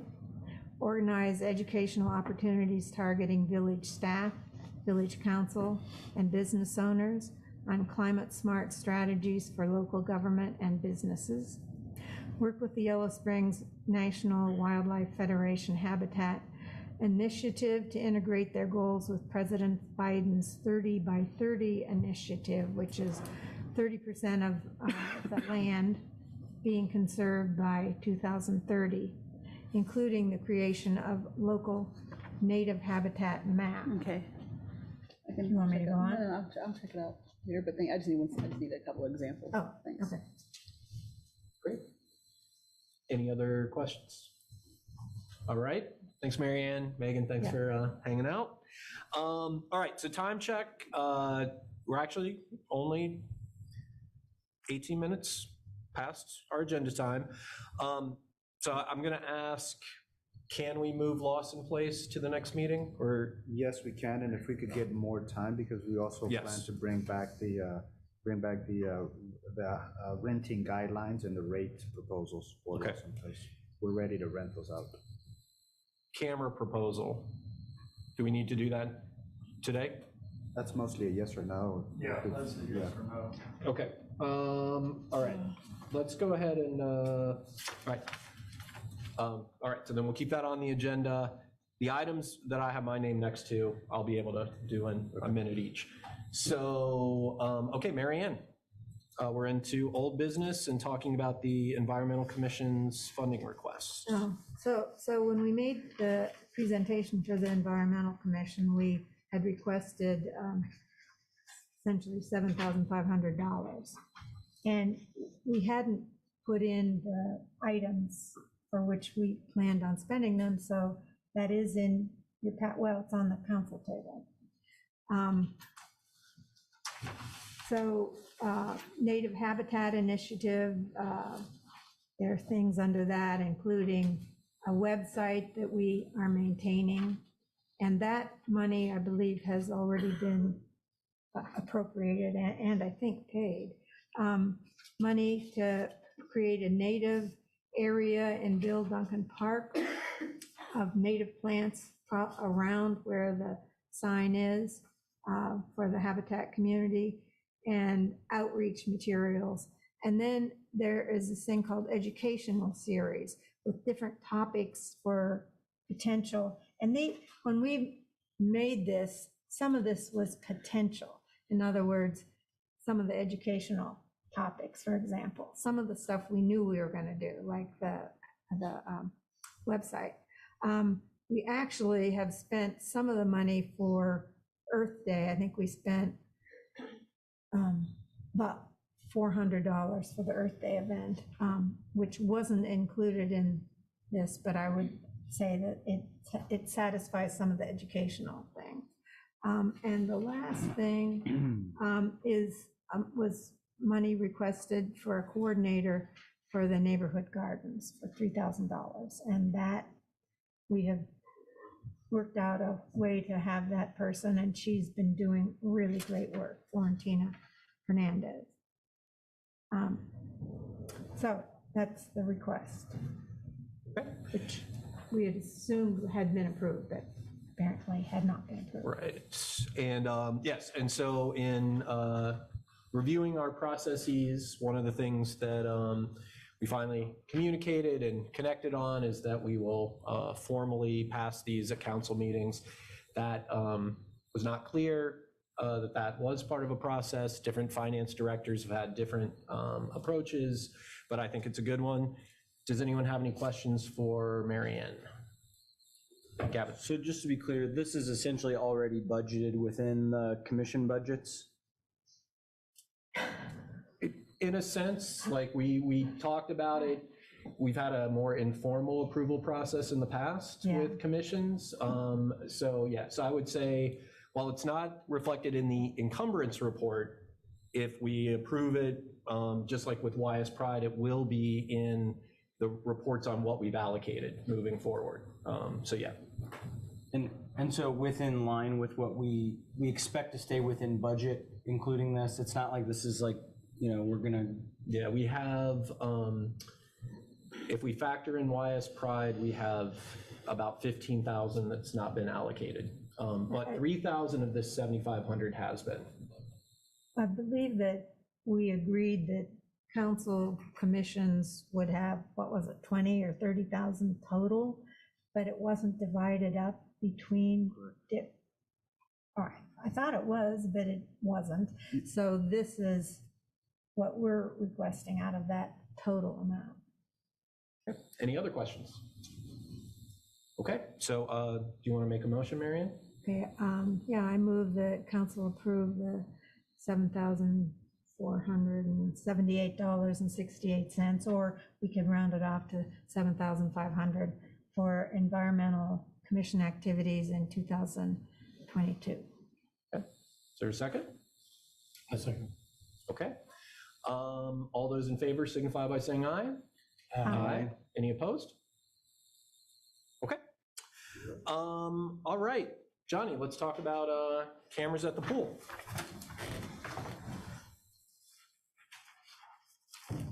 Okay, so we talked about this about 3 years ago, 2018, I believe, and at that time it was not, there was no interest in it. The more we go, the worse it gets.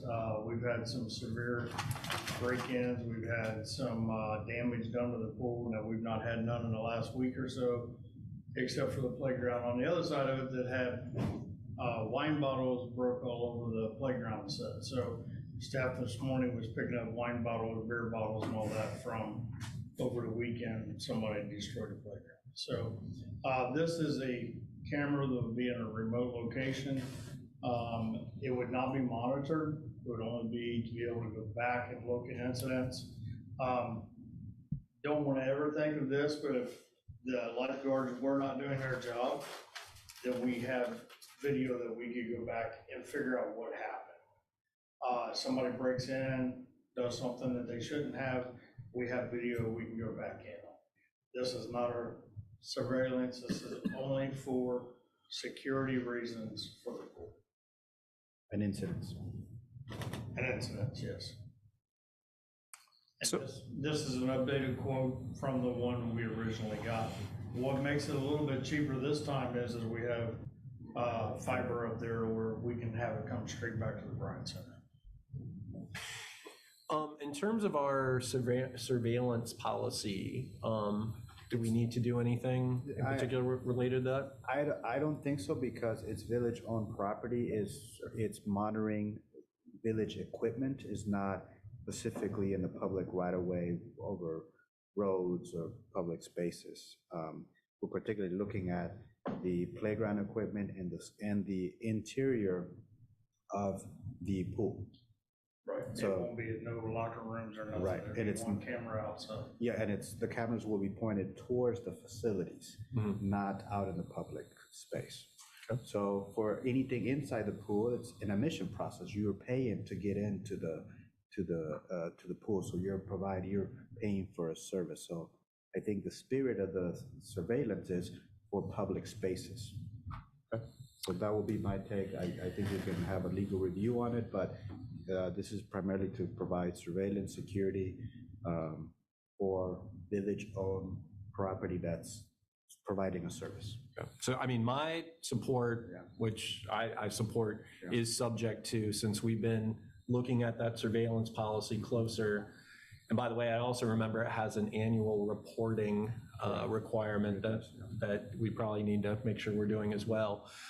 Any other questions? Yes, I think I did read along and find the answer to the cloud option, because it did say you had the option for 60 days of cloud storage. Who, on the, just trying to save $1 here and there, I may have a 24-port PoE switch to let you have for less than $1,470. Yeah, we'll work through the code as we're getting ready to finalize Okay. things. But Well, if you want somebody to take a look at what I have available, I mean, we can probably give you a switch. okay, excellent, thank you. Gab? Go ahead. So just, is the idea that we'd like see somebody on the camera, then we could find them and prosecute them and then get them to pay for whatever damage they did? Is that the idea? There was an incident, yes. And is that's like a feasible thing, like that could happen? It happened 2 years ago. Okay, so then, and the idea, like, how many, like, do you have a sense of like how many incidents would have to happen, how many people to make this pay for itself? I mean, I assume you're bringing this because you think it'll pay for itself? In 2019, we had about $9,000 worth of vandalism and money stolen and damage done. That was just on 2 incidents. Okay. And as a matter of fact, one of them still not repaired because the window was a special order, so we boarded it up. Because But if we saw them and found them, then we think we could have gotten them to pay for it. we did actually catch them on the second time, Got it. so. Okay. Well, I think it's also preventative. I mean, hopefully. Yeah, and I was just People know that they're being monitored, they're less likely. Yep. Yeah, Brian, you asked about surveillance, the village's use of surveillance technology ordinances. Under 60702 definitions, surveillance technology does not include F, cameras maintained to protect village-owned buildings, parking facilities, and the public and employees while using them. Okay, thanks, Brianne. And this would be exempt. Great, thank you. Great. Okay, and thank you, Johnny. Any other questions or comments? Okay, so I think this, John, go ahead. Hey, sorry. Would these cameras just be pointed internally, like inside the pool, or would they be also pointed out towards the Gaunt Park area? They will be looking at the perimeter, so we're focused on the pool, on the side of the facilities, the pool, the fence line, and the playground area. Okay. So there'll be some area of the parking lot that will capture some area of the hill area, because the camera will be pointing towards the front of the entrances. Okay. Of the overflow, but that's not what we're worried about. Yeah. We're worried about the facility. We worry about the facilities. That's the Okay. focal point. Yeah, great. I guess I was also a little You want to grab the mic? Oh, well, I just wanted to I guess, emphasize my support for this just being used in the event of an incident and not for surveillance, if, in the absence of an incident. All right, thanks, John. And if you could not actually grab the mic, because it does sound quite a lot. Oh, okay. Thank you. Okay. see the note here. Jessica Thomas, Yellow Springs News. So I just wanted to clarify, how many cameras will be included in this flow? I think from the conversation, it sounds like one, like all-seeing camera, but it's two. I'm seeing two. Okay. At one point, I'm seeing two. Okay, There's two cameras with 4 lenses in each camera. Yeah. okay, thank you. Okay, thanks, Jessica. But that's still a two. It's not an eight. Two units, yeah. Okay, any other questions or comments? Okay, so I think we need a motion. I move. I second. Okay, all those in favor signify by saying aye. Aye. Any opposed? Okay. All right, new business. I just want to say briefly related to our village team retreat that it was the best retreat I've been in the 8.5 years that I've been on council. What I think we all really appreciated was the authenticity and directness, and it really highlights, again, that one of our core values is being open and being collaborative. And so I think that is really important. So I just want to highlight 3 takeaways, and I think we'll be processing this for a while. The first takeaway was we need to focus on the basics, and that's why we are going to be spending more time and prioritizing manager's report, what Public Works and all our teams are doing. And I think one of the things that we took away was Johnny saying, now that we're not getting new infrastructure with a certain development, if we want to do infill, then we don't have the infrastructure to support that right now. So we got to figure that out. Second takeaway is that, and Johnny mentioned this, staff feels unappreciated, underappreciated. And I think we all heard the message that sometimes we may talk about a lot of things that are certainly important, but we got to maintain that balance around those basics. And the third thing, and I know this really resonated with Carmen and others, she mentioned this earlier, is that we need more interaction and engagement with our team. And I will just say that, that some of that rawness and feeling and whatnot is really important to articulate to council. It helps us get the message. And so no need to sugarcoat as far as I'm concerned, and I think you've got a council that feels the same way. So related to this, one of the things you saw is that we are moving manager's report up in the meeting. Another thing that we talked about doing, and I'll let Josue give kind of the numbers on this, and we didn't budget for salary increases. We didn't realize how much cost of living was going to increase, but We have figured out a way to postpone a project, or at least reformat how that is, to free up some money to do a one-time bonus like we did last year for all staff. And Josue, do you want to quickly give the details? Thank you, Brian. I appreciate council being supportive of this initiative. With the rising inflation costs, we're all feeling the pain. Employees are no exception. So we found a way to provide an incentive for both part-time and full-time employees. For part-times, it will be $150. For full-time, $300. So we're looking at $2,700 for part-timers, $9,900 for full-time personnel, for a total of $12,600. So, I mean, we realize that this doesn't address, just where everyone's at perfectly, but we thought that was something that we can do in the short term. And as has been alluded to in this meeting, we are going to have to talk about a stormwater fee. We're going to have to talk about the reciprocal tax. We've tried to limit increases with utilities, but unfortunately, and a lot of this does tie back to a major project where we were planning on tax revenues and utility users, we need to reconfigure how things are going to be done. And so those are things that we will be talking about. It's great that we have a finance committee now, and we're going to be working together and also continuing to work the grants and everything else. But, right damn now, as Johnny has coined, I'll say, is something we got to take seriously if we want to make sure we're maintaining our vibrant, thriving, healthy village. So with that, I'm going to make a motion to approve the one-time bonuses as presented. Is there a second? A second. Okay. All those in favor signify by saying aye. Aye. Okay. I don't hear any opposed. So thank you, and we'll continue to work with our team. Yes, Gavin? Just want to add one thing. I agree with everything you said, and I think what staff communicated was was feeling underappreciated and also overworked. So in addition to thinking about revenue, I think we also need to be thinking about what projects we can and can't do. And so there's choices there. We can find more revenue and keep doing more projects, but what we're hearing also is that if we keep adding on projects without adding on revenue, we can't squeeze any more out of the lemon. So just want to make sure that folks in the community understand that is another angle that we need to consider. Yeah, and I think, that's a great example, just to be clear on how we've made this fit the budget. One of the things we wanted to do, and we still want to do, is a water delineation study at the Glass Farm. Marianne has suggested that we have some village capacity that could support that.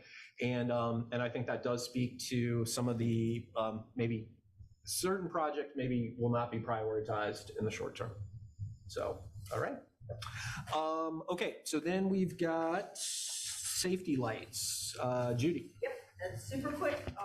Some time ago, council approved some money to get quick attaching safety lights for kids.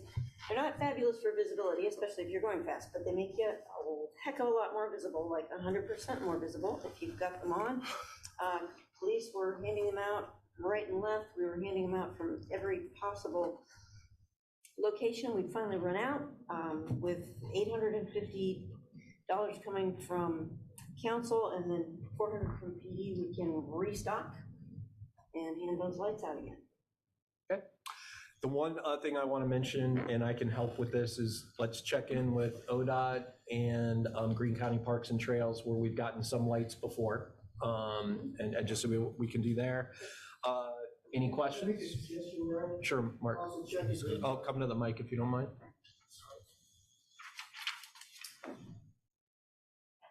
Mark, Village resident. I just wanted to say that one of the things you can also do is go to private industry. I know that one of our chamber members, Wagner Subaru, actually gives out those kind of lights. You may want to contact them to partner with YSPD to obtain those to hand out. Okay, thanks, Mark. Okay, any questions or comments? So I think we need a motion to support the proposal with the caveat that we'll look for donations if we can. I move. I second. Okay, all those in favor signify by saying aye. Aye. Aye. Any opposed? Okay, last item, Finance Committee. I want to emphasize that the Finance Committee was on our 2022 goals.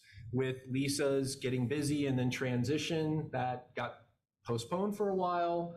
I will say our first meeting was incredibly productive, besides like talking about some of the issues like the credit card policy, so we could vet some concerns and then improve that.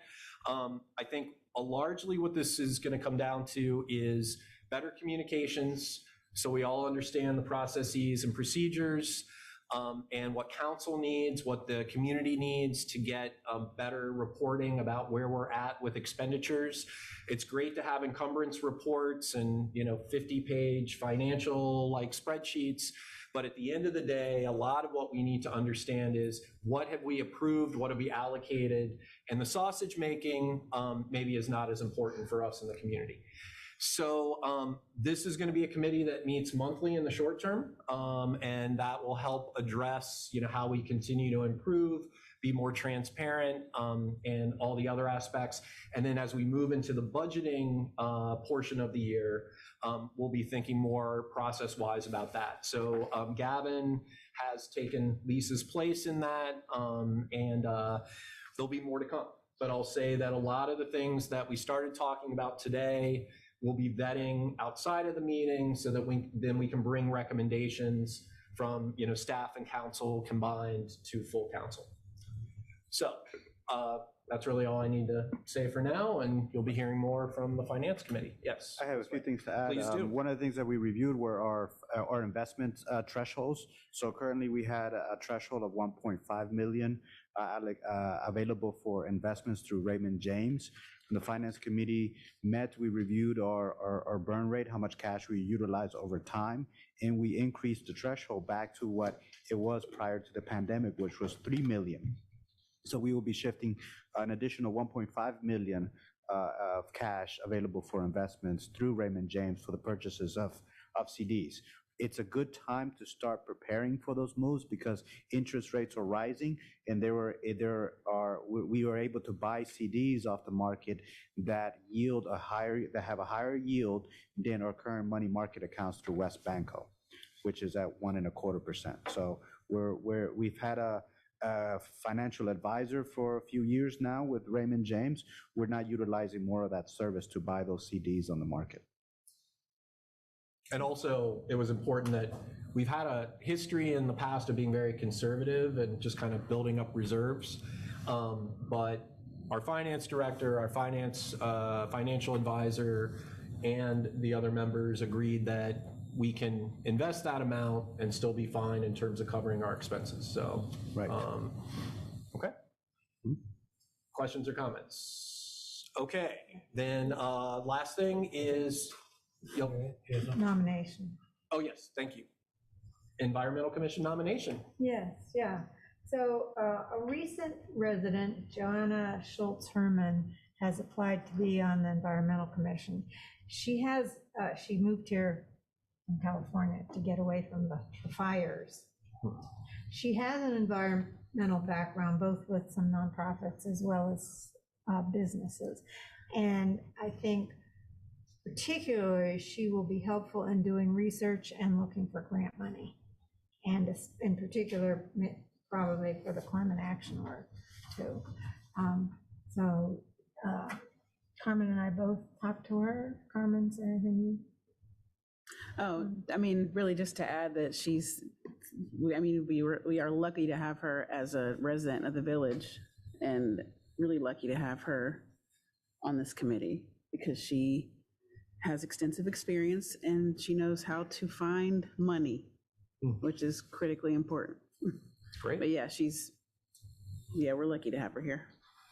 And I will just add, I think Joanna hadn't been here long, but I remember seeing her make some contributions during, the overall conversations. But then she presented at the last month's YSDC meeting, and she's a climate refugee. I mean, they were forced to leave. I know other folks out in the California, Colorado area that were forced from their homes. So she is a very moving story and very compelling list of references and experience. So I look forward to doing some good work. Great. So I'd like to nominate Joanna. of Environmental Commission. Second. And I should say that she is replacing Alex Clue, who resigned last month. Okay, great. All those in favor signify by saying aye. Aye. All right. Was there a second? Carmen seconded. Okay, so future agenda items, tap fees. Okay, great. Anything else? All the other stuff. Given the current climate, I would like to add the incentive pay as a resolution so that we can bring it back and vote and have Yes. a resolution. So Good idea. Yes, good. Do you want the rec discussion to come back at this meeting? Put it on there and then we'll see. Okay. Okay? I'd like to bring back the climate action proposal, and I'd also like to have a presentation by the Power Clean Future Ohio. Okay. Ideally, both at our next council meeting. Okay. Anything else? So Brian, you just mentioned one of these, but you want to talk about all of these, or are they sort of implied? Stormwater fund, water fee. Yeah, let's let, I want the finance committee meeting to vet the other ones, so that we have a good report out. Okay. And I think similarly, Rex, ultimately where I think we're going is we need a policy, all right? We've missed the triage opportunities, so I think that's kind of where it may be presentation, then we generate a policy, and then we kind of go from there. So I see it as a couple steps. Anything else? Okay. I'll entertain a motion to adjourn. I move. Second. Okay. All those in favor? Aye. Okay. no second. I was just waiting. I was waiting. Surely somebody wants to leave. All right. Good meeting. Thank you. Thanks, everyone.